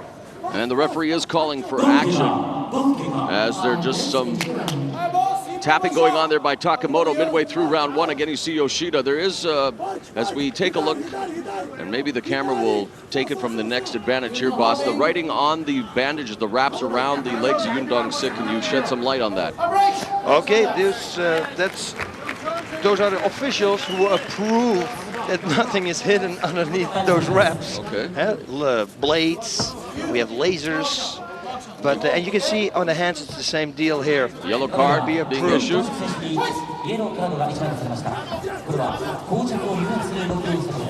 Nunchucks.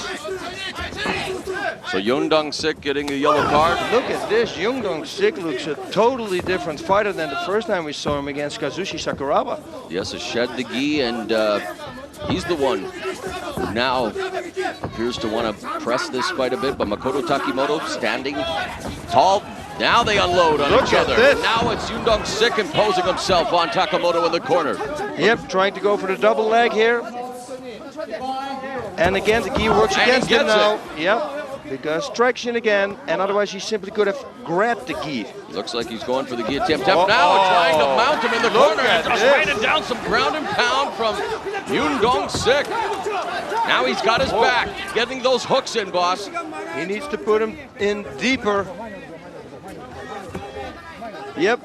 So a much more aggressive Yoon Dong-sik. Oh yes, he came here. Underneath the armpit now with those right hands. Now he looks like he's going for the arm, and this is where he is very dangerous. His arm bars are deadly in judo. And here in MMA, he's now closed the gap on Takimoto in the corner. And we'll see how long referee Yuji Shimada allows this action to take place so close to the ropes. You know, before this fight, I thought this fight could be boring because styles make matches, but it's a great fight. Oh yeah, Yoon Dong-sik came to fight tonight. Takimoto trying to defend from the bottom. Now he looks like he's going to try to get that right arm, boss, and try to extend for the arm bar from the side, as we have 3 minutes now remaining in round number one. Yep, he's got to pull that leg out. Stop, don't move, stop, don't move. Stop, don't move. Okay, here we go again. Restart in the center of the ring. Stop, but they do move.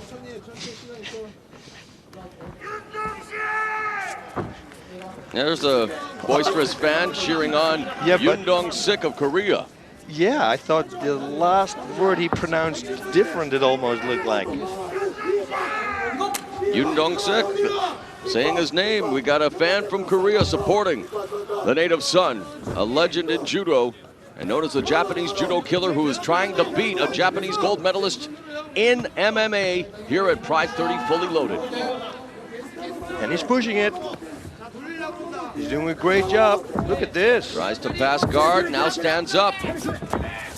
Nice, beautiful attempt there. I don't know if I ever saw that before. That was beautiful.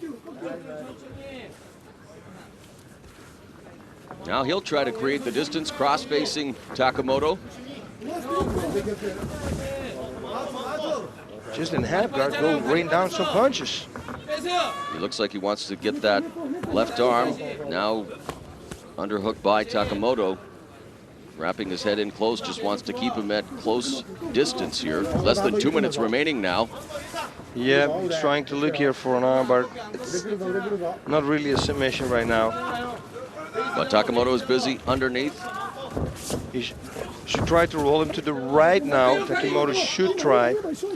But the balance of Yoon Dong-sik is very good. Yeah, but now he tries to rein in some body shots, and now he's using the gi again against Takimoto. Yeah, and Takimoto, the way he defended those punches to the body was with his knee. Mount. Armbar coming up. Armbar. Yep. Oh, he could pull this maybe up. Can he? Oh, it looks like it. He's got it. No, he's out. Beautiful escape. Out and a nice reversal and sweep by Makoto Takimoto. Takimoto, that's why he's wearing the short sleeves. I bet you. Less than a minute remaining of what has been a terrific ground battle here between Yoon Dong-sik of Korea and Makoto Takimoto of Japan. They met in the judo world and are putting on a fine display here in the mixed martial arts arena of Pride Fighting Championships.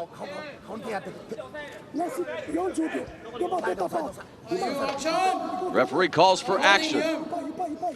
The closed guard of Yoon Dong-sik, and it appears that Yoon Dong-sik, as Yoshida looks on there, boss, right in the corner there of the Team Yoshida, the Yoshida Dojo.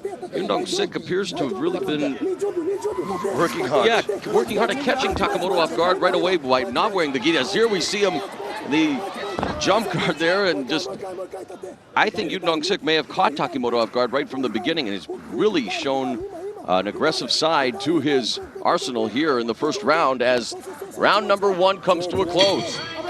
Wow, beautiful. Now, that armbar attempt that he had there, I bet you, if that was a long sleeve gi, he could have had him right there. So that's why Takimoto, of course, is wearing the half gi, because he's been caught in it before. He thought, you know, he's not going to do this. Yeah, well, in their judo fight, he was choked out using the gi, but in any event, no, but you're still right. I mean, obviously, he knows what Yoon Dong-sik is capable of, and you bring up a very good point, and these two are going at it. As we take a look now in the corner, they are administering the fluids, trying to recharge their batteries. As I'm taking a look at the ring girls, I'm very impressed, I have to say, about this fight. I mentioned before, let's go to look the replay. Look at this. Shimada. He's gonna get it. Yep, and again, because of the gi. Now the gi worked against him. With the throw, it worked for him. Again, you cannot hold on to the ropes, as referee Yuji Shimada makes crystal clear there, boss. Yep, there we have that armbar attempt. We saw Fedor Emelianenko pulling that one up. Oh, look at this here. Some real aggression. Punches. Yeah, he's been working hard. I mean, it's a total different person. You bet. He didn't really get a chance to get on track against Kazushi Sakuraba, who makes his return to Pride 30 fully loaded. And there's the tonight armbar against Ken Shamrock. Yep, you see? He's gonna slip out. Ooh, nice escape.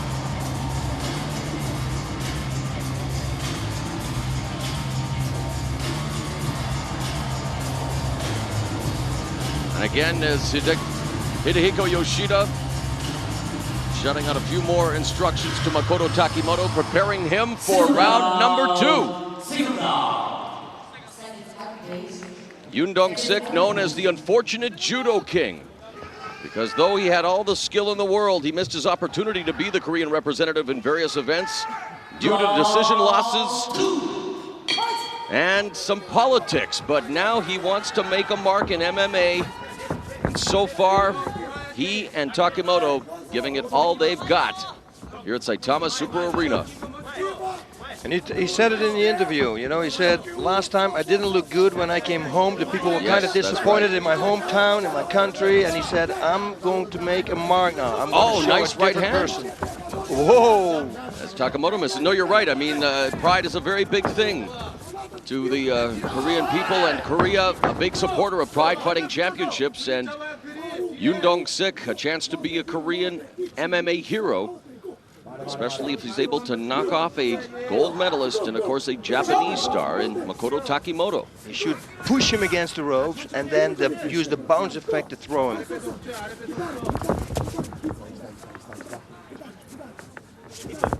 Just nullified his arms there, Takimoto, but again, they're not really busy in trying to improve their positions whatsoever. The referee bellows out the instruction of action. Throw some knees, inside legs to the inside. Good break there.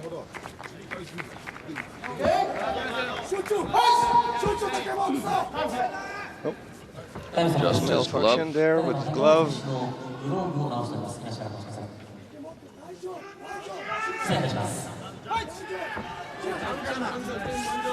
Show of sportsmanship as the action resumes.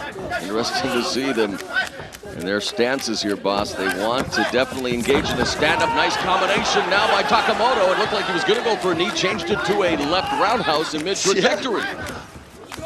He's not looking when he's punching, and that could be dangerous for a counterattack, because if you don't see the counterattack coming, that's trouble.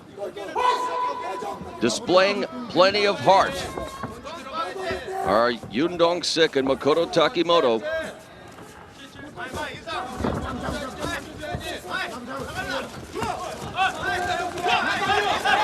You know, Takimoto's throwing punches are powerful if it connects. Needs to just work on refining his striking technique, boss, and I'm sure the Hidehiko Yoshida is diligently working on just that.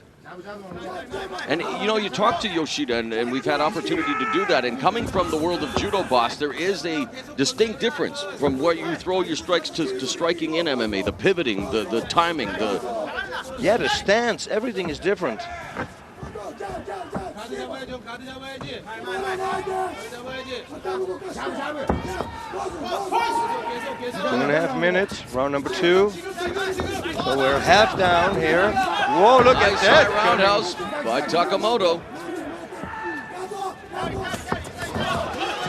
Whoa, that uppercut, and oh, that right hook. He's tagged him with a series of shots, and Yoon Dong-sik quick to close the gap into the clinch.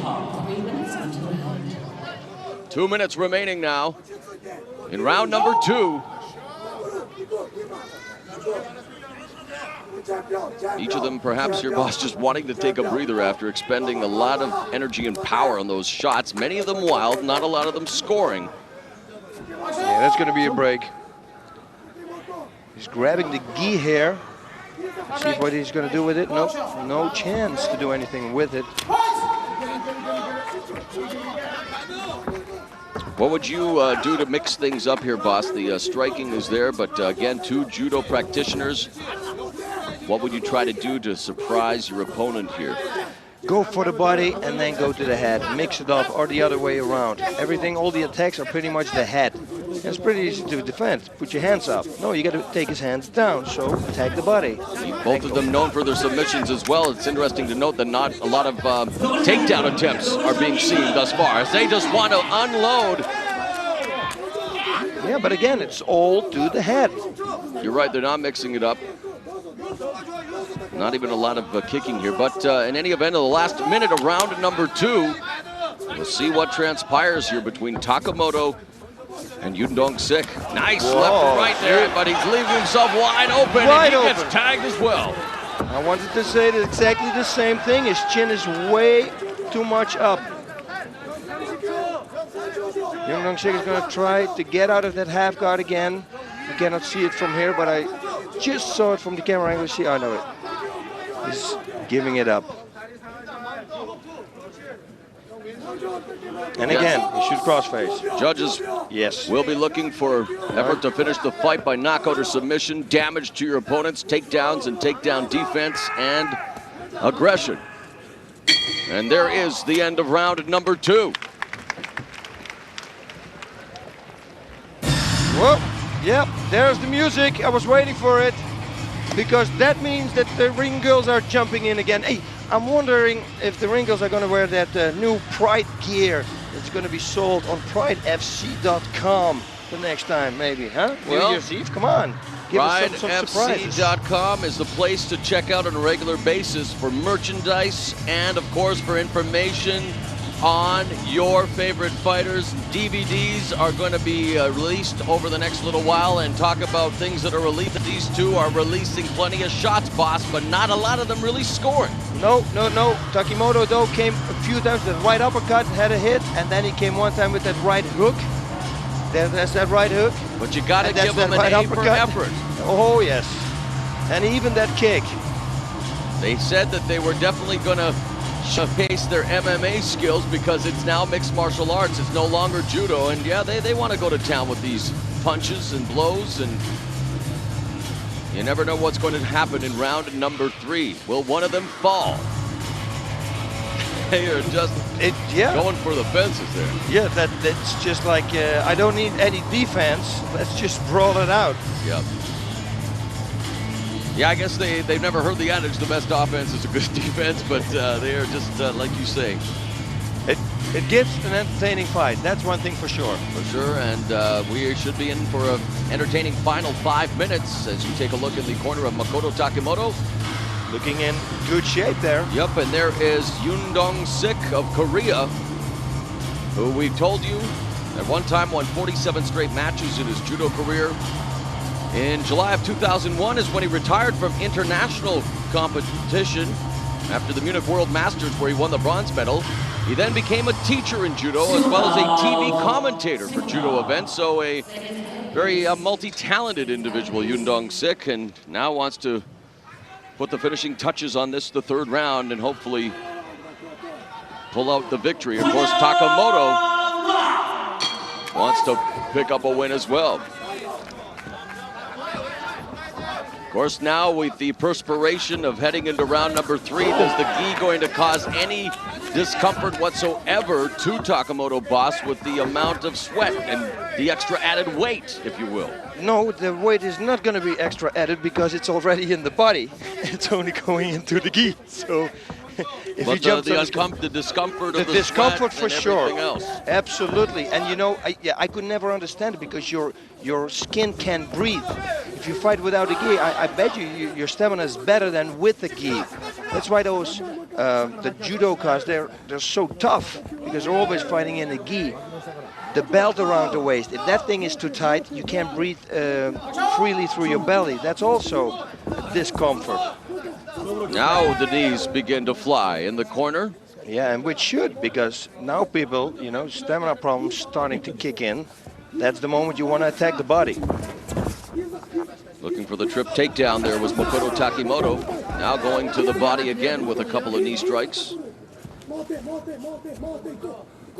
Again into round 3, not a lot of power behind those knees, as you can see the sweat and fatigue now beginning to play a factor.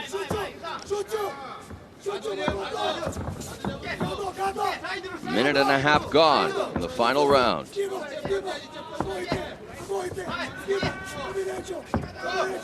They definitely now have to pick up the action, boss, to let the judges know who's going to win. Who wants this more as they now start to swing again. And he drops his hands to Takimoto. Not very smart. And every time he walks away also to the side, if I would be Yoon Dong-sik, I would right away go in for the Definitely attack. Want to capitalize on that. Yeah. The snake just strike out, and now not much this. defense, Whoa. not very pretty, but they are throwing punches.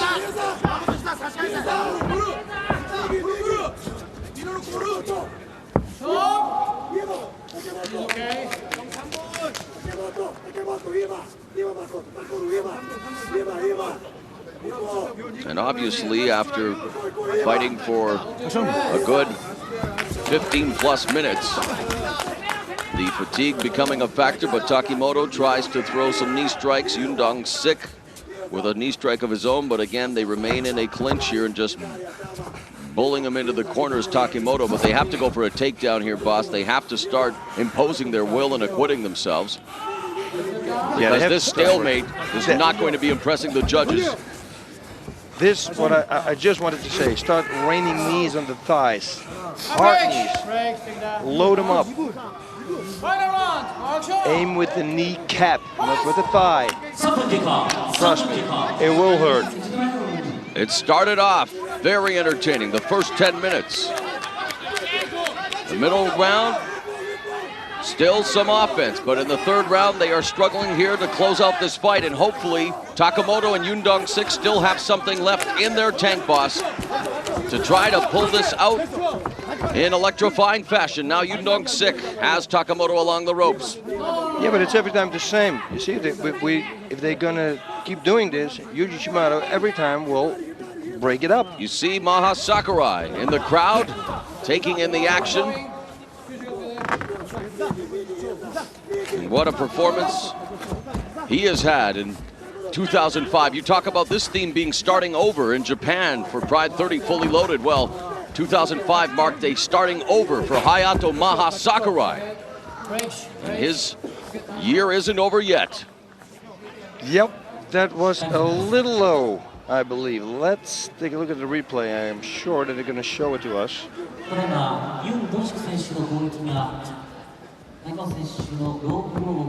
One thing for sure, it was not intentionally. Yoshida-san taking in the action in the corner. What started out as a sprint, boss, is coming down to a crawl here, and we're going to have a minute 1 second remaining in the final round, and they definitely have to turn this one up to really serve notice to the judges. As we just mentioned, Maha Sakurai, who was a part of, without a doubt, the greatest event in Pride Fighting Championships history.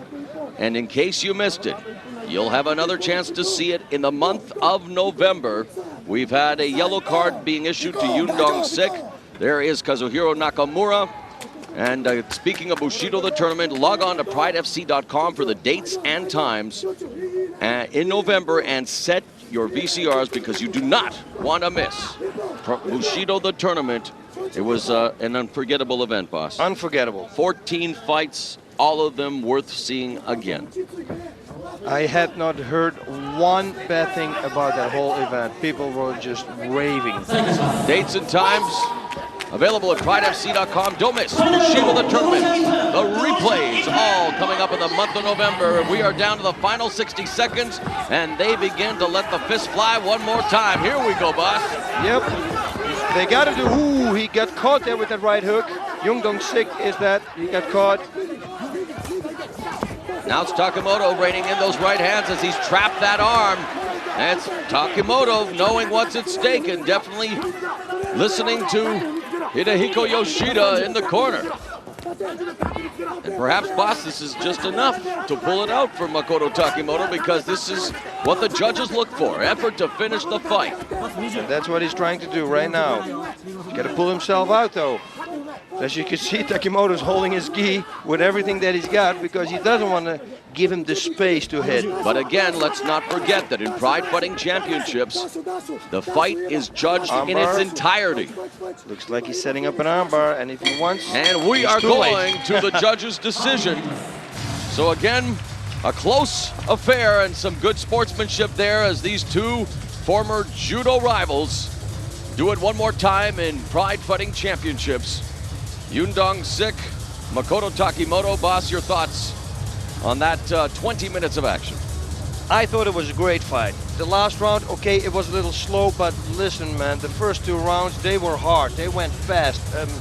Totally different Yoon Dong-sik we saw than we saw him the last time. Takimoto tried everything that he had, swinging. Both of them were swinging. I thought it was an exciting fight. When you go to what the judges look for, and you talk about effort to finish the fight by knockout or submission, damage to your opponents, the takedowns, the takedown defense, and of course the aggression, it's very close. Yes, very close. We're about to find out who will get the official decision. Don't worry, I wasn't going to put you on the spot there, boss. I know how people react to, you know, predictions and stuff like that. So we'll wait for the professionals, the guys who get paid to make these decisions, and you bet that Yoon Dong-sik and Makoto Takimoto are waiting on pins and needles. Judge Miyake, Takimoto. Judge Ohashi, Takimoto. Judge Kobayashi, Takimoto. A unanimous decision for Makoto Takimoto here at the Saitama Super Arena in Japan. A much better performance for Yoon Dong-sik. However, in his second appearance in Pride, he falls to 0-2, but he's definitely improved by leaps and bounds since we saw him against Kazushi Sakuraba in April of this year. Wow. Yep, but hey, it all looks good, because next time I'm going to see him back, he will be probably in an even better shape. So that's what we want to see.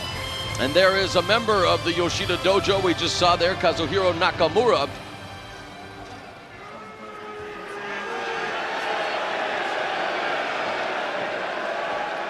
Well, the partisan crowd here in Japan not very happy with the decision.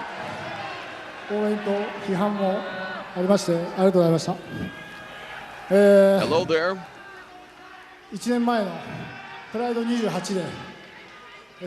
As we await the translator to feed me the Japanese translation in my headphones, boss. But it's difficult to hear, for what I understand. Unfortunately, we have a little difficulty in picking up the translation, but at least we make that clear, right, boss? That there is a translator at times working with us and giving me the translations in my headphones. In any event, I'm sure Makoto Takimoto was thanking the crowd, although I don't know if they wanted to hear his thank you, because if we take a look at the replay, it appears that the partisan Japanese crowd here at Saitama Super Arena thought that perhaps Yoon Dong-sik should have had the victory.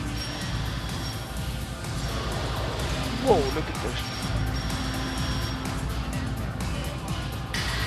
Okay, we've just received word, boss, that in fact Makoto Takimoto appreciated, if you want to hear the truth, that the fans were not that happy with his performance. He says he accepts the constructive criticism. He's going to train much harder and acquit himself much better next time.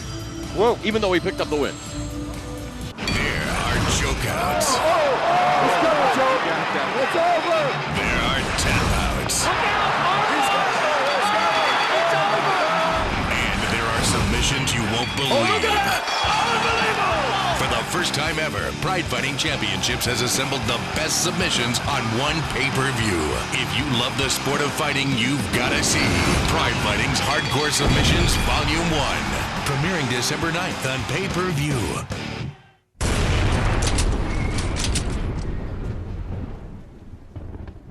Sakuraba, watching his tapes and studying him, he's a very, very sneaky character.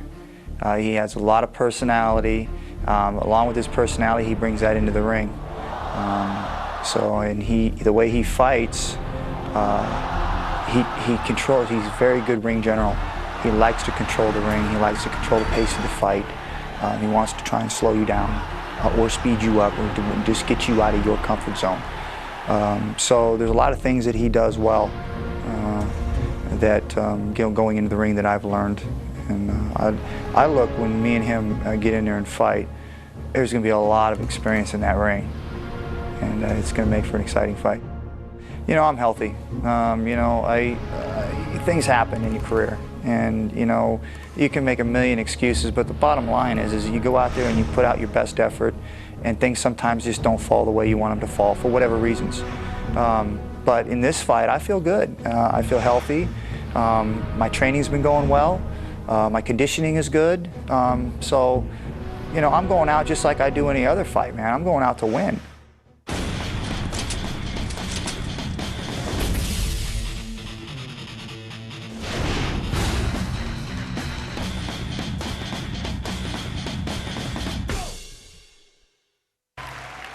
Prize 30、ただいまより本日の第7試合を行います。 And now for the 7th match. 青コーナーよりケン・シャムロック選手の入場です。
Fighting Championships brings mixed martial arts fans the matches they dream about, and this one is indeed becoming reality. American Mixed Martial Arts Hall of Famer, pioneer Ken Shamrock is back in Pride Fighting Championships tonight. The first King of Pancrase, the first UFC Super Fight champion, is about to take on the man who put mixed martial arts on the map here in Japan, in Kazushi Sakuraba, boss. A lot of people talked about it. Many people thought it may never happen. Pride is making it happen here at Pride 30 Fully Loaded. And I'm not surprised, because Pride lets everything happen. All the best matches, well, we have them right here at the Pride Fighting Championships. Ken worked hard on his hands. I wonder if we're gonna see some of that, and of course we're gonna see some of that, but on the other hand, Kazushi Sakuraba has also been working on his striking, so this could be a very interesting fight here. You know, the theme again all night we've been talking about in Japan is starting over. Recently, Shamrock went back to his roots, moving to where he grew up, making wholesale changes to his training partners and location, opening a dojo there. He had some tryouts, picked up some young fighters to train with. He is looking again to make a mark here in Japan. 赤コーナーより桜庭和志選手の入場です。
Hockey had Wayne Gretzky. In baseball, it was Babe Ruth. In Japan, mixed martial arts, it's one name, Kazushi Sakuraba. Yes, if you're talking about somebody who is special, well, he's walking to the ring right now. He pulls everything out that somebody can't pull out of himself. You're gonna see the craziest things ever.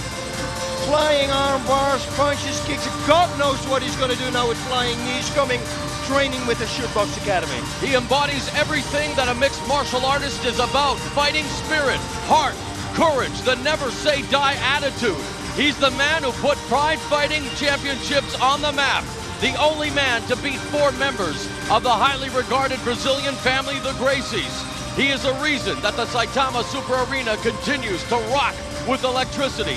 He is a hero in Japan and a definitely well-respected fighter all over the world. Tonight, it's Sakuraba versus Shamrock. It's all coming to you courtesy of Pride Fighting Championships and Pride 30 Fully Loaded.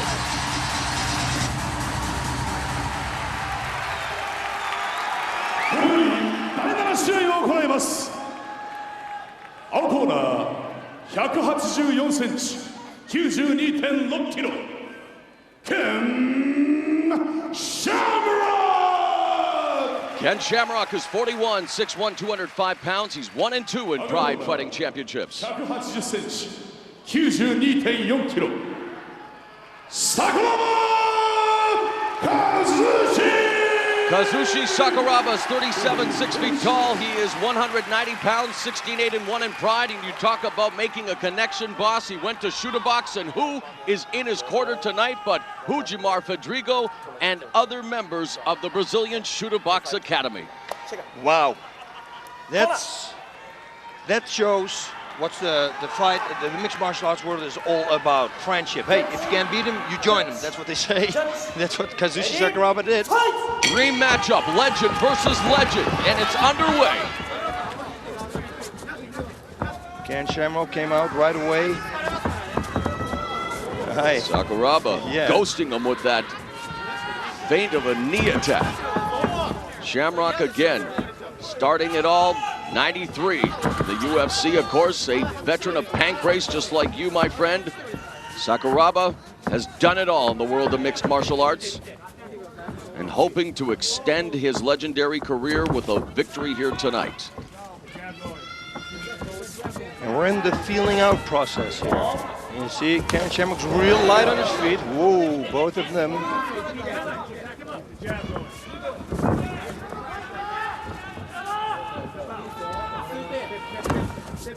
Yeah. We talked to Ken Shamrock. He talks about how Sakuraba, very sneaky, crafty individual, has a world of respect for him. Well, Sakuraba, simply put, wants to just win.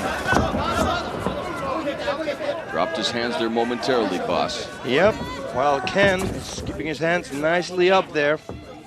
Shamrock appears to be in great shape, and so does Sakuraba, coming off a devastating loss to Ricardo Arona earlier this year. Shamrock also coming off a loss against Rich Franklin in the United States. Now Shamrock looking to shoot. A lot of respect here, as you can see. That's a fake, so that means that maybe the second one could be a punch coming.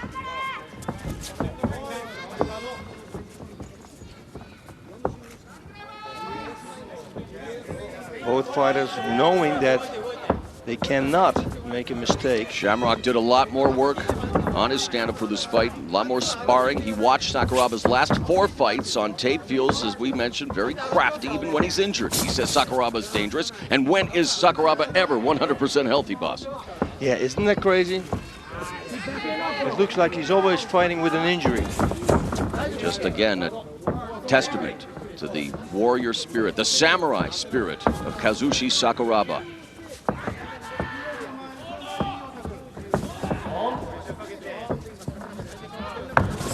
Oh, and now Sakuraba pushing into Shamrock, and he closes it in, and he does it. He finishes him with a raining of strikes, and Shamrock now going to the referee saying, wait a minute, what's this? And for the second time tonight, a lightning quick stoppage. Oh, we see Shamrock, hands are up. He's incredulous. At 2 minutes and 27 seconds of the opening round, the referee stops the fight. Shamrock is smiling, going to Sakuraba, saying, wait a minute, his hand has been raised. Again, safety is paramount, and Hujimar Fedrigo raising Kazushi Sakuraba. Boss, you're the veteran, you're the fighter. I'll leave it up to you to explain what has transpired here tonight again in our fight between Sakuraba and Shamrock. Yeah, we got to see the replay here. We have to see the replay and see what actually happened. I know he connected with Ken Shamrock and he turned away from Sakuraba, and you can't do that. You can't do that. You always there it is. He tagged him with that right hand. You see Shamrock was dazed, and he turns it back. You're right. No way. No. On the replay, it's clear cut. Yes. Here we go again. Look. On the replay, it's clear cut. Yep.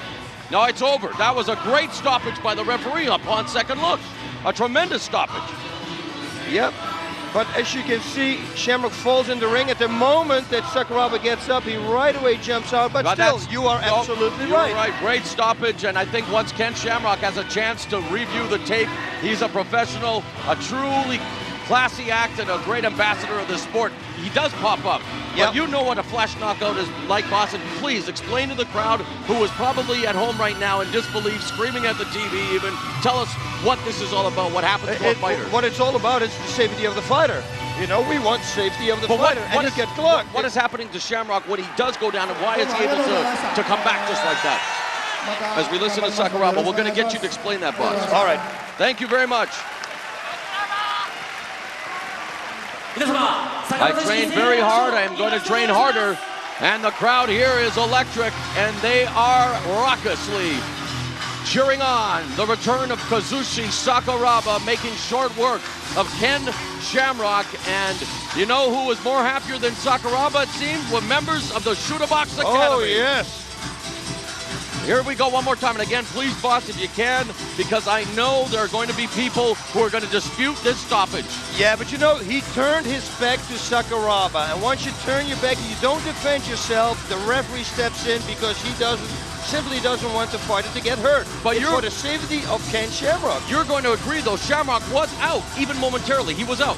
No, yes, because he lost his balance because of that punch. So, yes, it was. I think it was a good stoppage. I can understand, though, what Ken Shamrock thought. But hey, that's the name of the game.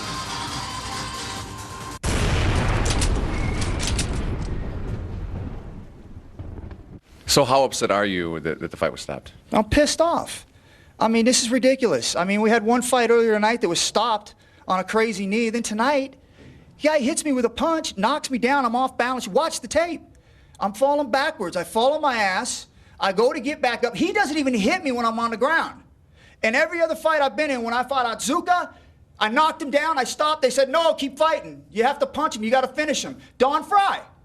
I got him in a heel. He knocked me down a lot. I got hit a lot harder with Don Fry. Went to the ground. He tried to finish me. I turned into a heel hook and I broke his ankle. There's no way in MMA that they should stop a fight on one punch, especially if you don't know if it's clean or not. I was moving. I wasn't laid out, my hands up in the air where they're trying to protect me. I was getting to my feet. He never finished the fight. He never came after me after that. What they did tonight was wrong. They took that fight from me, and it's wrong. What you guys did was wrong. I mean, there's no way they should have stopped that fight. None. Look at the damn tape. Come on, man. This is MMA. It's not boxing. Give me a 10 count. You got to finish the opponent. If you knock him down, you have to finish him. This is MMA. Every fight that I've been in here, Don Fry, Alexandru Atsuka, if you go down, you got to finish him. Why is Sakuraba any different?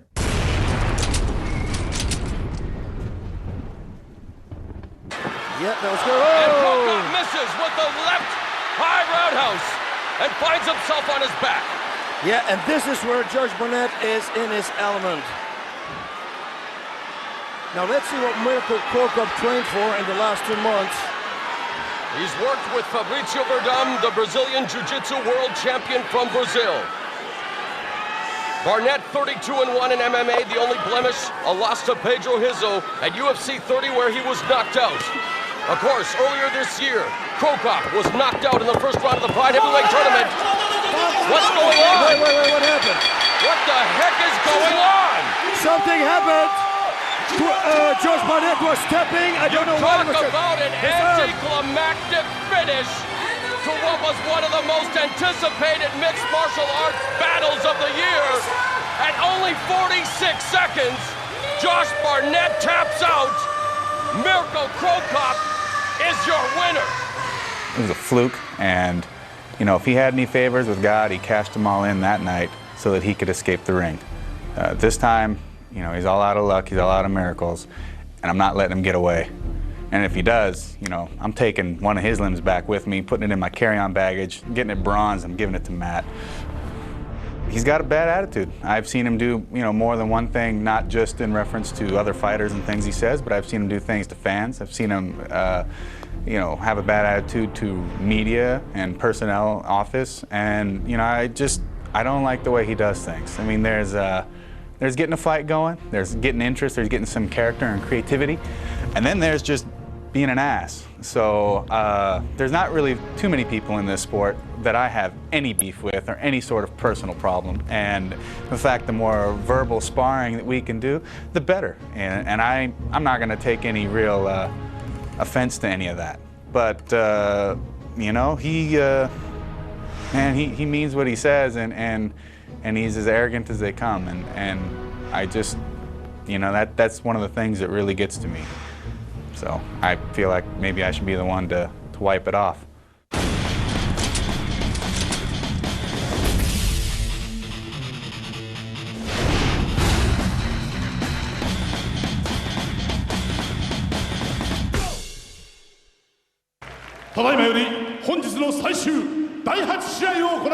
And now for the 8th match.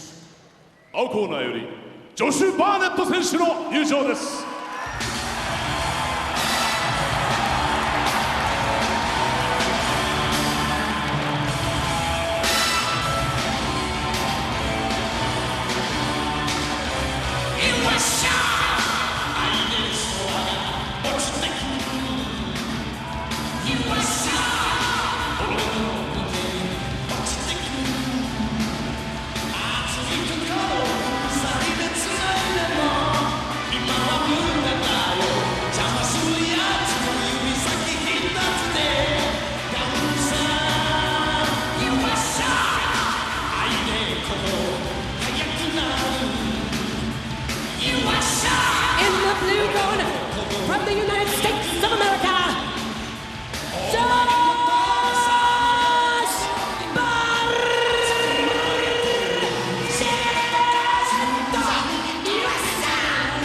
been well documented, boss. We were here to see it. All 46 seconds of it 1 year ago, Pride 28 High Octane, where Josh Barnett suffered a freak shoulder injury against Mirko Cro Cop, losing via submission.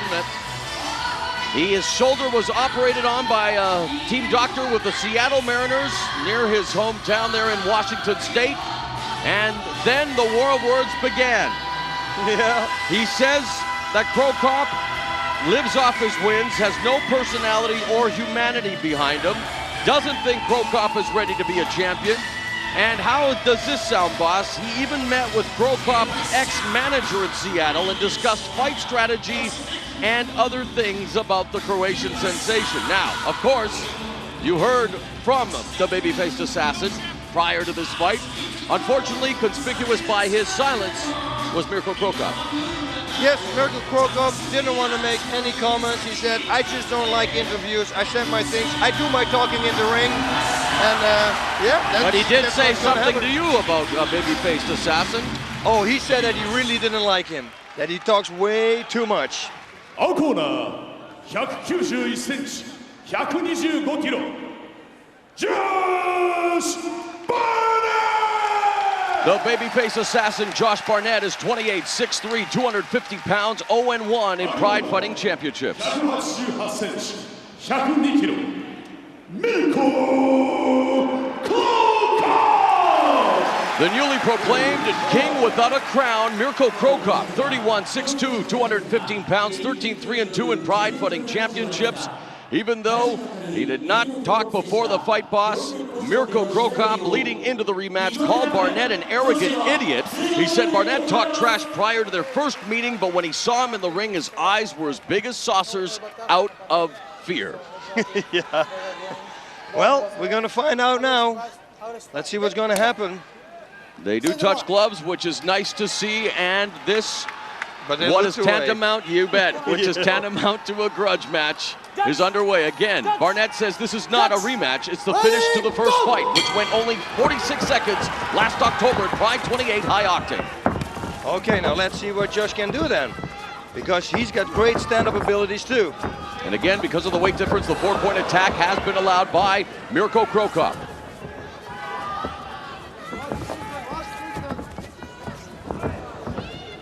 Barnett has in his corner MMA veteran TK and one of the greatest cutmen in the fight business in Stitch Duran. There was the liver kick already. There's a nice right hand by Barnett. It missed, but that, if that connects, that could be the end of the fight. Very powerful.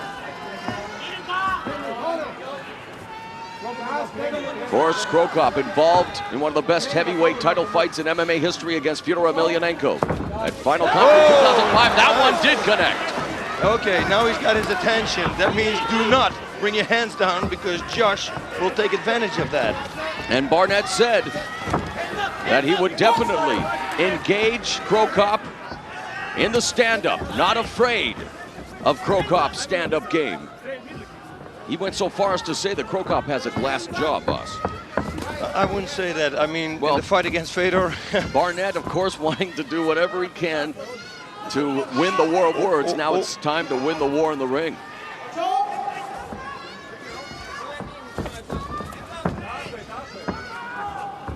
Barnett pushing the action.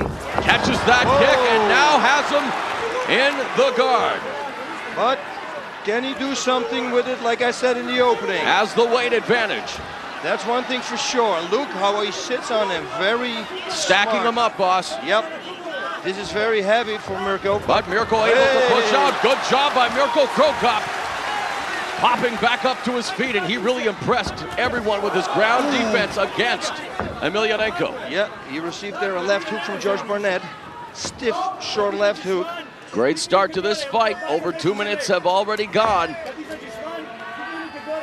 Nice knee up the middle by Barnett. Now one to the thigh. As you can see, he attacks everything. Goes for the legs, goes for the body. And you can see cheering on in the background there is Maha Sakurai, who also trains with AMC Pankration, who has spent some time training there with Matt Hume, who, by the way, we want to wish Matt Hume well. He and his wife expecting their first child, so congratulations to Pride Fighting Championships judge and sometime commentator Matt Hume on the new addition to the family. That counts also from El Guapo, of course. Now the underhooks, now Barnett falling down and into the full mount. Mirko Cro Cop stretching him out. Stretching him out, very smart. The only thing that you can't do if you stretch somebody out is punch real hard, because you have to create that distance. You're right. But you don't want to sit up with Josh Barnett, because he's going to reverse you. He wants to create that explosive power from the hips, but doing a good job, Cro Cop. Now he's got up out of the hooks, and now is going to try to establish more control here, boss. Yep, and Cro Cop training with Fabricio Verdum. I am sure that helped him a lot. As you can see, he has got a high mount, which is more difficult to escape than a low mount. Trying to rein in some blows there, and doing so from the top position. See what Josh does? He's pushing himself up so that Cro Cop comes and sits on his belly. Gonna try to pop up the hips here. Interesting move there by Barnett. Good start to the fight, though, boss. Yeah, look at Barnett now just trying to brutally power out, just keeping him. This is smart what he's doing now. Just take your time. Cro Cop as well, just being methodical here.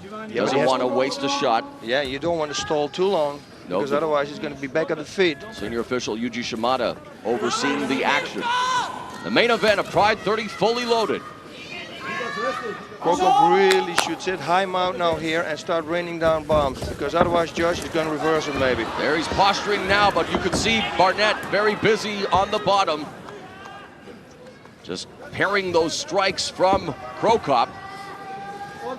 And really, you're right, boss. If he's unable to do much more from this point, the referee has called for action a couple of times.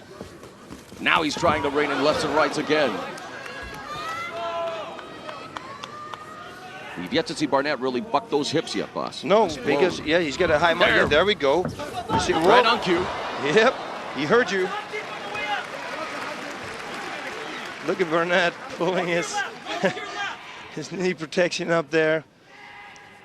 Mirko looking to pass the guard here now. Going to side control. Yeah, but Barnett snatches that half guard. Yep. You see, it did pay off training with Verdum. We saw it already against Fedor, and we see it now again. And you know, in the 12 months that Barnett has been on the shelf with that shoulder injury, Mirko Cro Cop has gone 3-1. One of the most active fighters on the Pride roster, and still one of the most dangerous. Look at that. He's trying to escape that half guard.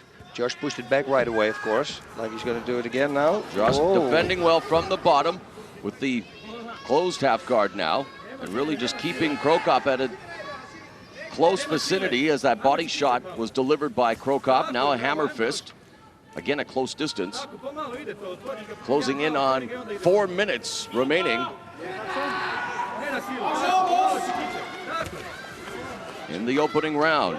Again, referee Shimada asking for action. It's been Cro Cop who's been controlling from the top, boss, but needs to try to improve the position here now. And now it's Barnett. Beautiful back up escape here from Barnett. And a knee to the midsection. And he's got one underhook there, but Barnett, oh, that was a beautiful. What a setup. He faked him with the right knee and then gave him a right. Yeah, and you saw Cro Cop was trying to block the knee, originally anticipating it, but you're right, a great fake job by Barnett with the knee and then going upstairs. Barnett delivers a left knee. There's another shot. And we've got ourselves a great main event uppercut by Barnett as Cro Cop stepped in. Yeah, Cro Cop gave him the left uppercut. Barnett comes back with the right uppercut.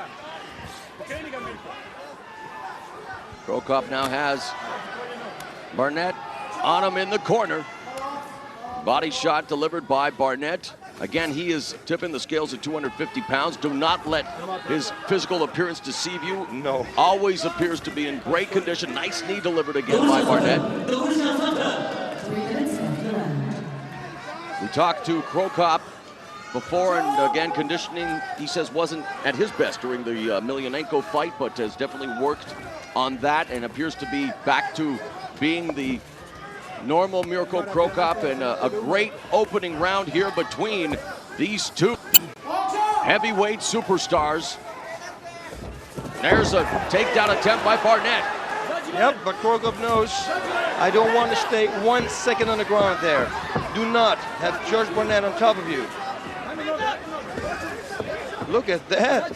Josh, yes, and he's absolutely right. He's doing exactly what he said in the interview. He's going to exchange. Yep. He talked about during the interview as well, as we mentioned, that his Muay Thai defense is ready for Cro Cop's low and mid kicks. We haven't seen many of those trademark kicks delivered by Cro Cop, and doing a good job of neutralizing the Croatian sensations. Offense is Josh Barnett, but having said that, they are still very even here as they jockey for position along the ropes.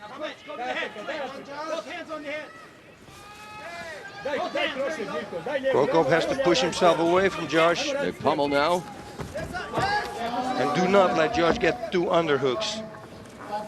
And that was a knee a little low there.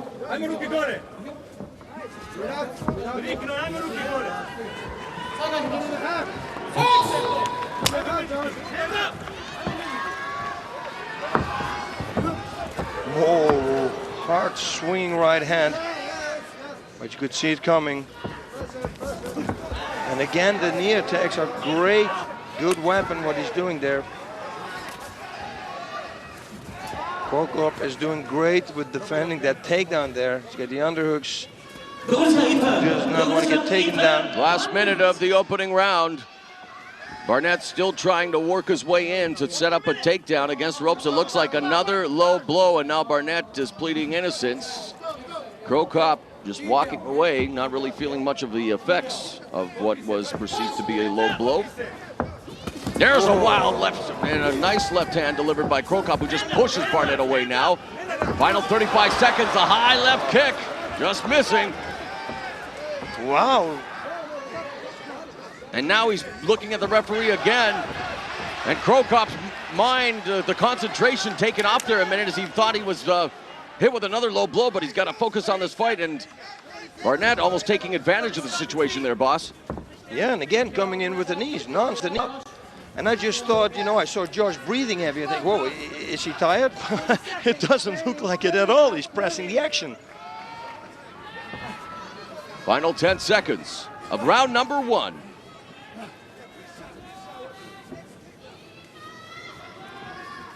And there's a knee by Cro Cop right at the bell. Wow, what a first round. Everything that we wanted to see, well, we saw it right here, I think, huh? Yeah, it was a good display there by Cro Cop, and Barnett going through a bit of a feeling out process in the early stages. Barnett then coming in with some Muay Thai knee strikes, and Cro Cop had good ground defense again as he continues to impress with his ground defense game. We didn't see much in the way of any submission attempts, and there's the block of the left high kick, and tagged him with the right hand. Go for it, Bazito. I think it was to deliver, meant to deliver there, you see, right under the armpit. It needed to be a little bit lower to have effect. When I look in the corner, it looks like George Barnett is more tired than Mirko, but these are only looks. Yeah, he's still pressing heavy, the action. Yes, breathing heavy doesn't mean anything. Trust me when I say that. There was that high kick attempt. Yep, and underneath Barnett the armpit. came with a right hand right at the same time. And both of them just missed. Actually, Barnett came a lot closer to connecting than Mr. Cro Cop on that exchange. But, well, at least, boss, we went the full 10 minutes of the first round there. A lot longer than 46 seconds. And I know that the first fight was very much anticipated. Josh Barnett, at one time the youngest UFC heavyweight champion when he beat Randy Couture in 2002. Mirko Cro Cop, who is management now calling the king without a crown after coming up short in his quest for the Pride World Heavyweight Championship in a tremendous battle with Fyodor Emelianenko. Both of these warriors still want to, of course, remain right there in the heavyweight title picture, and both acquitting themselves very well so far in tonight's main event. Both of them look in a tremendous shape. Cro Cop is ready, waiting. Wow. Can't wait for round number 2.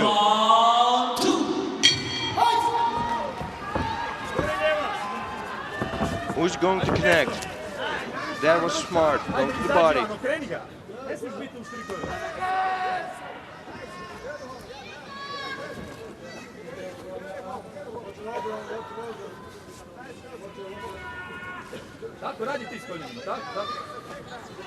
Cro Cop should try to move away from the ropes here. Get away from Josh, because once you start throwing, he's got a lot of power. It's almost like Cro Cop is just resting here now. I think that the referee will break him. Yep, there we go.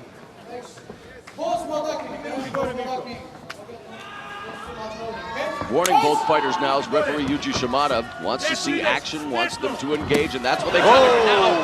As Barnett went with a low kick, met immediately with a left jab by Cro Cop. And a knee now back from Cro Cop. Nice head movement there also.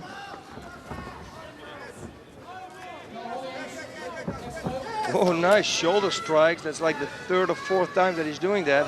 And knee to the body again. Ooh, and there was a good knee.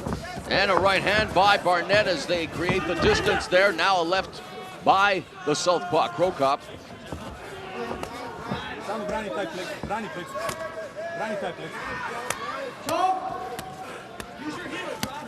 Yep, Josh. Nice Look kick at down this by Cro Cop. takedown. Wow, and right into the side mount. Well, good power there by Mirko Cro Cop, waiting for that opportunity and surprising the babyface assassin with that takedown. And like you said, boss, got him along the ropes here.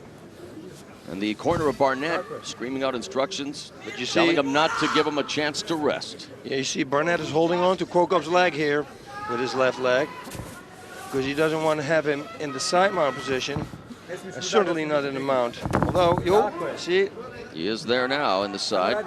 As you can see, he puts his foot up already as a defense for Cro Cop to not go into the mount position.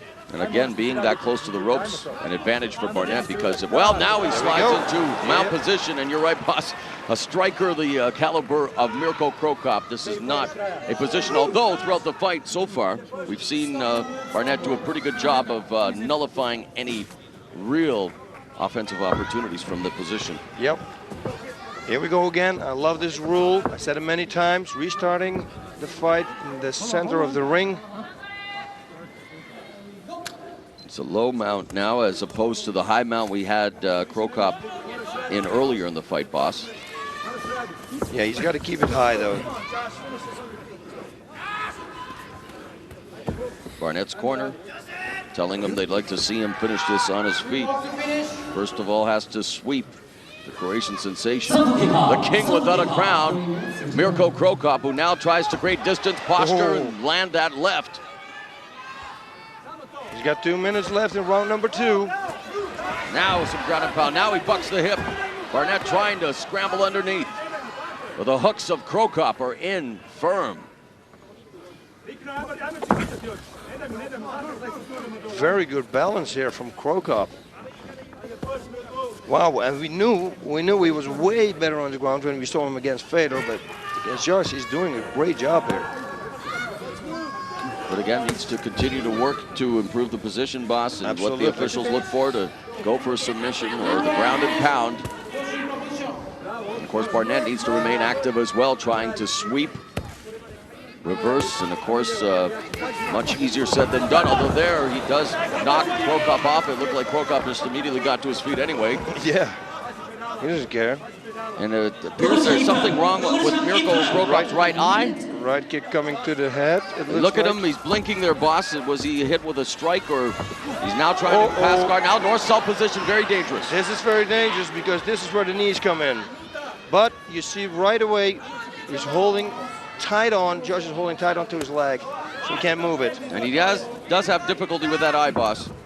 Yep. There's swelling over it. It's going to be interesting to see if that becomes a factor. But right now, Cro Cop inside control. Nice shot to the body.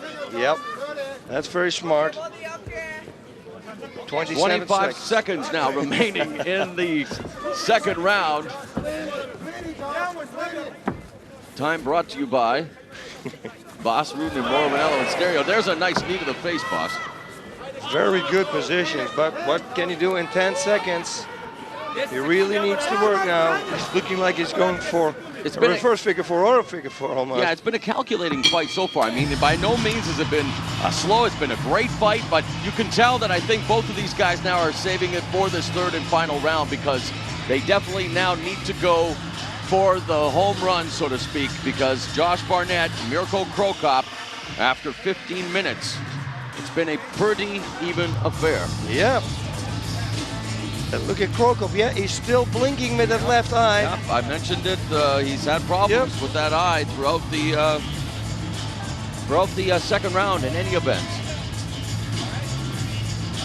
We need to see both of these fighters as well pick up the intensity. There's the left hand delivered by Cro Cop. Yep. Coming up, that kick from Josh. Dong. Nice shot there. But he didn't even flinch.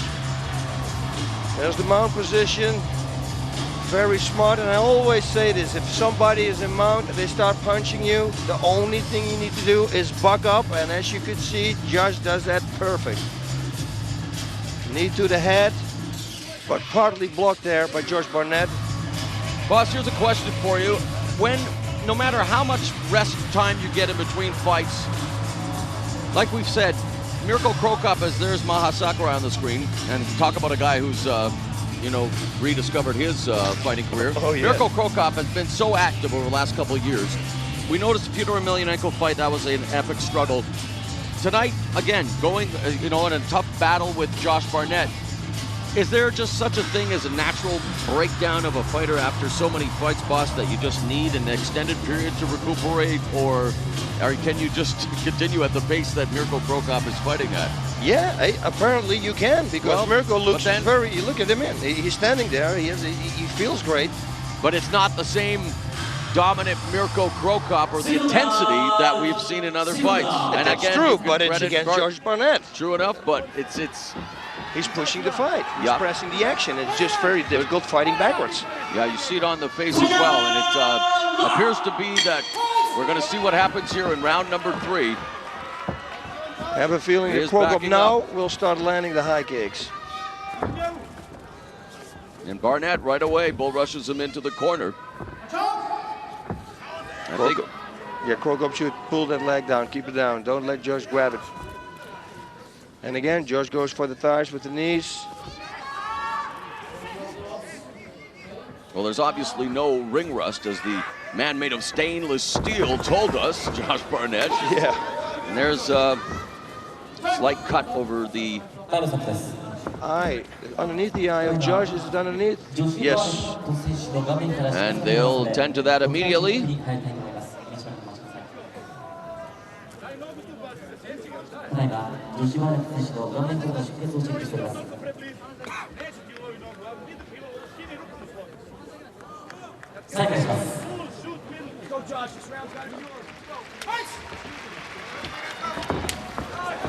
Wow. Okay, now here we go again. Right away.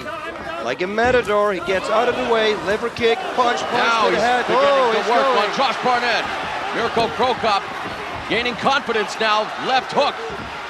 Yep, he's going for it, but he has to watch out though, because if he goes too fast, Josh can't take him down. Josh Barnett now in survival mode, looking for that double leg, but a good takedown defense by Cro Cop against the ropes. Yes, he's got great takedown defense. As we saw against the likes of Mark Coleman, a world-class wrestler. Kevin Randleman, another world-class wrestler. Mirko Cro Cop, again, is a complete package who continues to battle Josh Barnett, back after 12-month hiatus, recovered from the shoulder injury he incurred against Cro Cop. Now Josh looked tired, but right away he's coming back again. It's crazy. Mirko should not do this. He should get away, create distance. He should not. Unless he can secure the body lock and go for the takedown, but against a guy as big as Barnett, as he continues to land those shoulder strikes, it could be more difficult. But there, tries for something. There's a knee by Barnett. And another knee.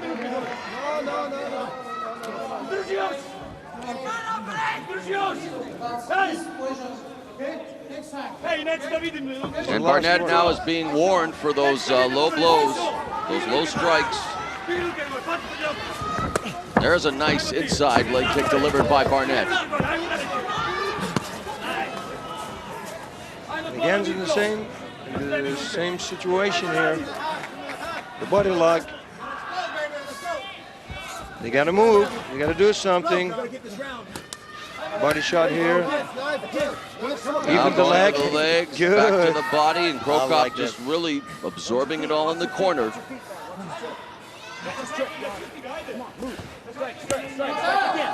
Another good body shots delivered by Barnett. Now a knee to the body. He's beginning to pick apart Mirko. Cro Cop in the corner. 2 minutes left. And look at Barnett continue to just be very busy with the knees, but Cro Cop allowed the break there. And I wondered about that break, boss, because there were some knee strikes, some body shots. Yep. I thought he was busy in the corner. An interesting break there. I thought so too. Same situation. Nope, this is not good. They should try something else. Push yourself away, but hey, I'm sitting ringside. It's way more easy than standing in there. Clinch by Cro Cop, setting him up for a knee right to the face and an uppercut back there by Barnett. You could see it in development as Cro Cop had the hand behind Barnett's neck and then came back with a knee, but they remain in a bit of a stalemate in the corner with intermittent action. As a minute 10 seconds remains in the third and final round of this main event of Pride 30 fully loaded. Mirko Cro Cop versus Josh Barnett, the rematch. Whoa. 1 minute. Now really, if Mirko wants to do something, he's got to unload. And Josh needs to reverse him now.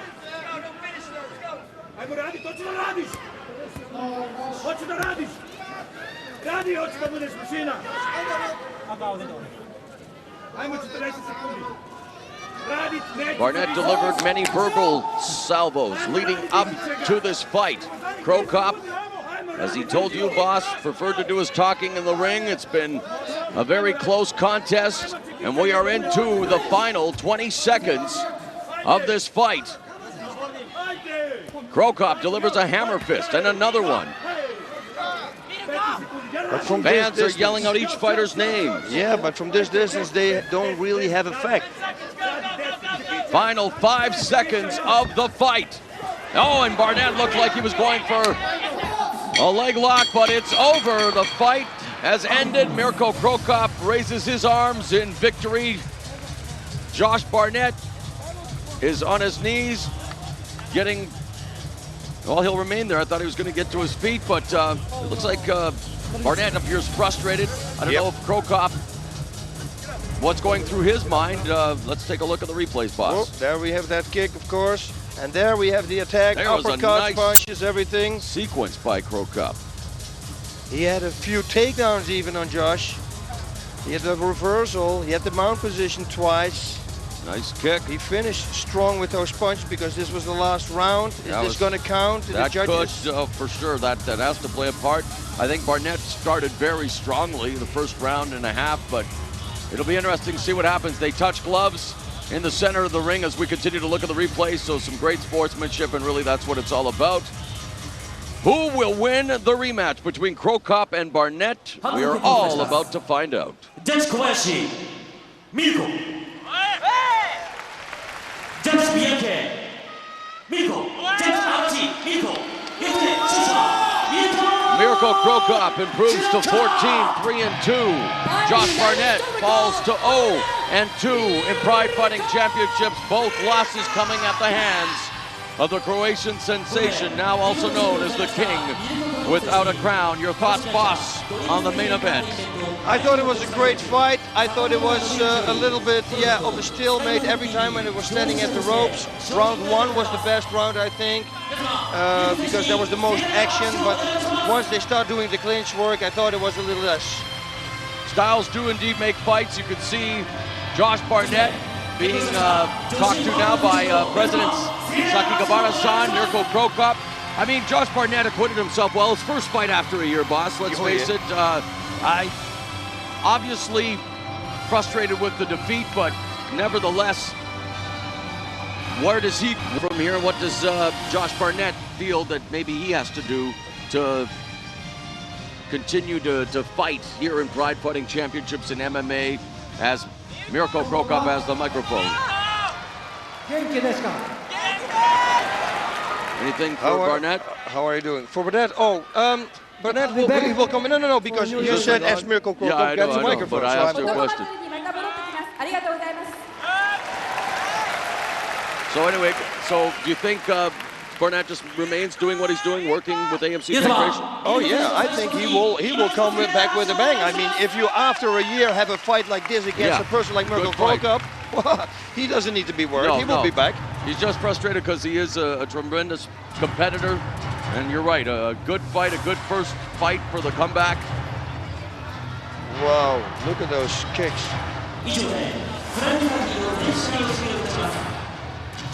And Mirko Cro Cop made his comments short and sweet, boss, just saying he'll be back on New Year's for Shockwave. See you then. Well, okay, well, he's a man of not many words. Well, it was a night of starting over for the Japanese fans. Pride 30 here at the Saitama Super Arena, boss, and a night of lightning quick knockouts. We saw Zuluzinho make his debut against Centurion in quick fashion. What about the return of Murilo Ninja? Looked to be in tremendous shape. Oh, Murilo Ninja, he impressed me so much, as also Quinton Jackson did. He looked like a totally new and improved Quinton Jackson. Quinton Jackson making short work of Hirotaka Yokoi. And of course, let's not forget about Kazushi Sakuraba. What an unbelievable fight that was. Glocked him there with that punch, referee stoppage. And just for the people at home, just understand this, there is no 8 count in mixed martial arts. And that normally would have been an 8 count. And since there is no 8 count, that's why they stopped the fight. So let everybody be perfectly clear on that. All right, and in the main event, Mirko Cro Cop via unanimous decision over Josh Barnett. The next time you will see us on pay-per-view, in fact, is Friday, December the 9th, Hardcore Submissions Volume 1. And that will be, of course, on pay-per-view, so make sure you log on to pridefc.com for more information. And then the next time pridefc.com comes in full force, it will be New Year's Day. You talk about ringing in the new year with a bang. It's an all-star show. Mirko Cro Cop will be there. Vanderlei Silva will be on the card. And of course, the finals of Bushido, the tournament, the welterweight tournament championship. It'll be Dan Henderson versus Murilo Bustamante. And for the lightweight tournament title, Takanori Gomi battling Maha Sakurai. Much more. Don't miss it. It promises to be one of the biggest nights in Pride Fighting Championship history. Shockwave. Thanks for watching Pride 30 fully loaded. For El Guapo, Boss Rutan, I'm saying so long from the Saitama Super Arena. Thank you for watching. I'm Mauro Ranallo, out.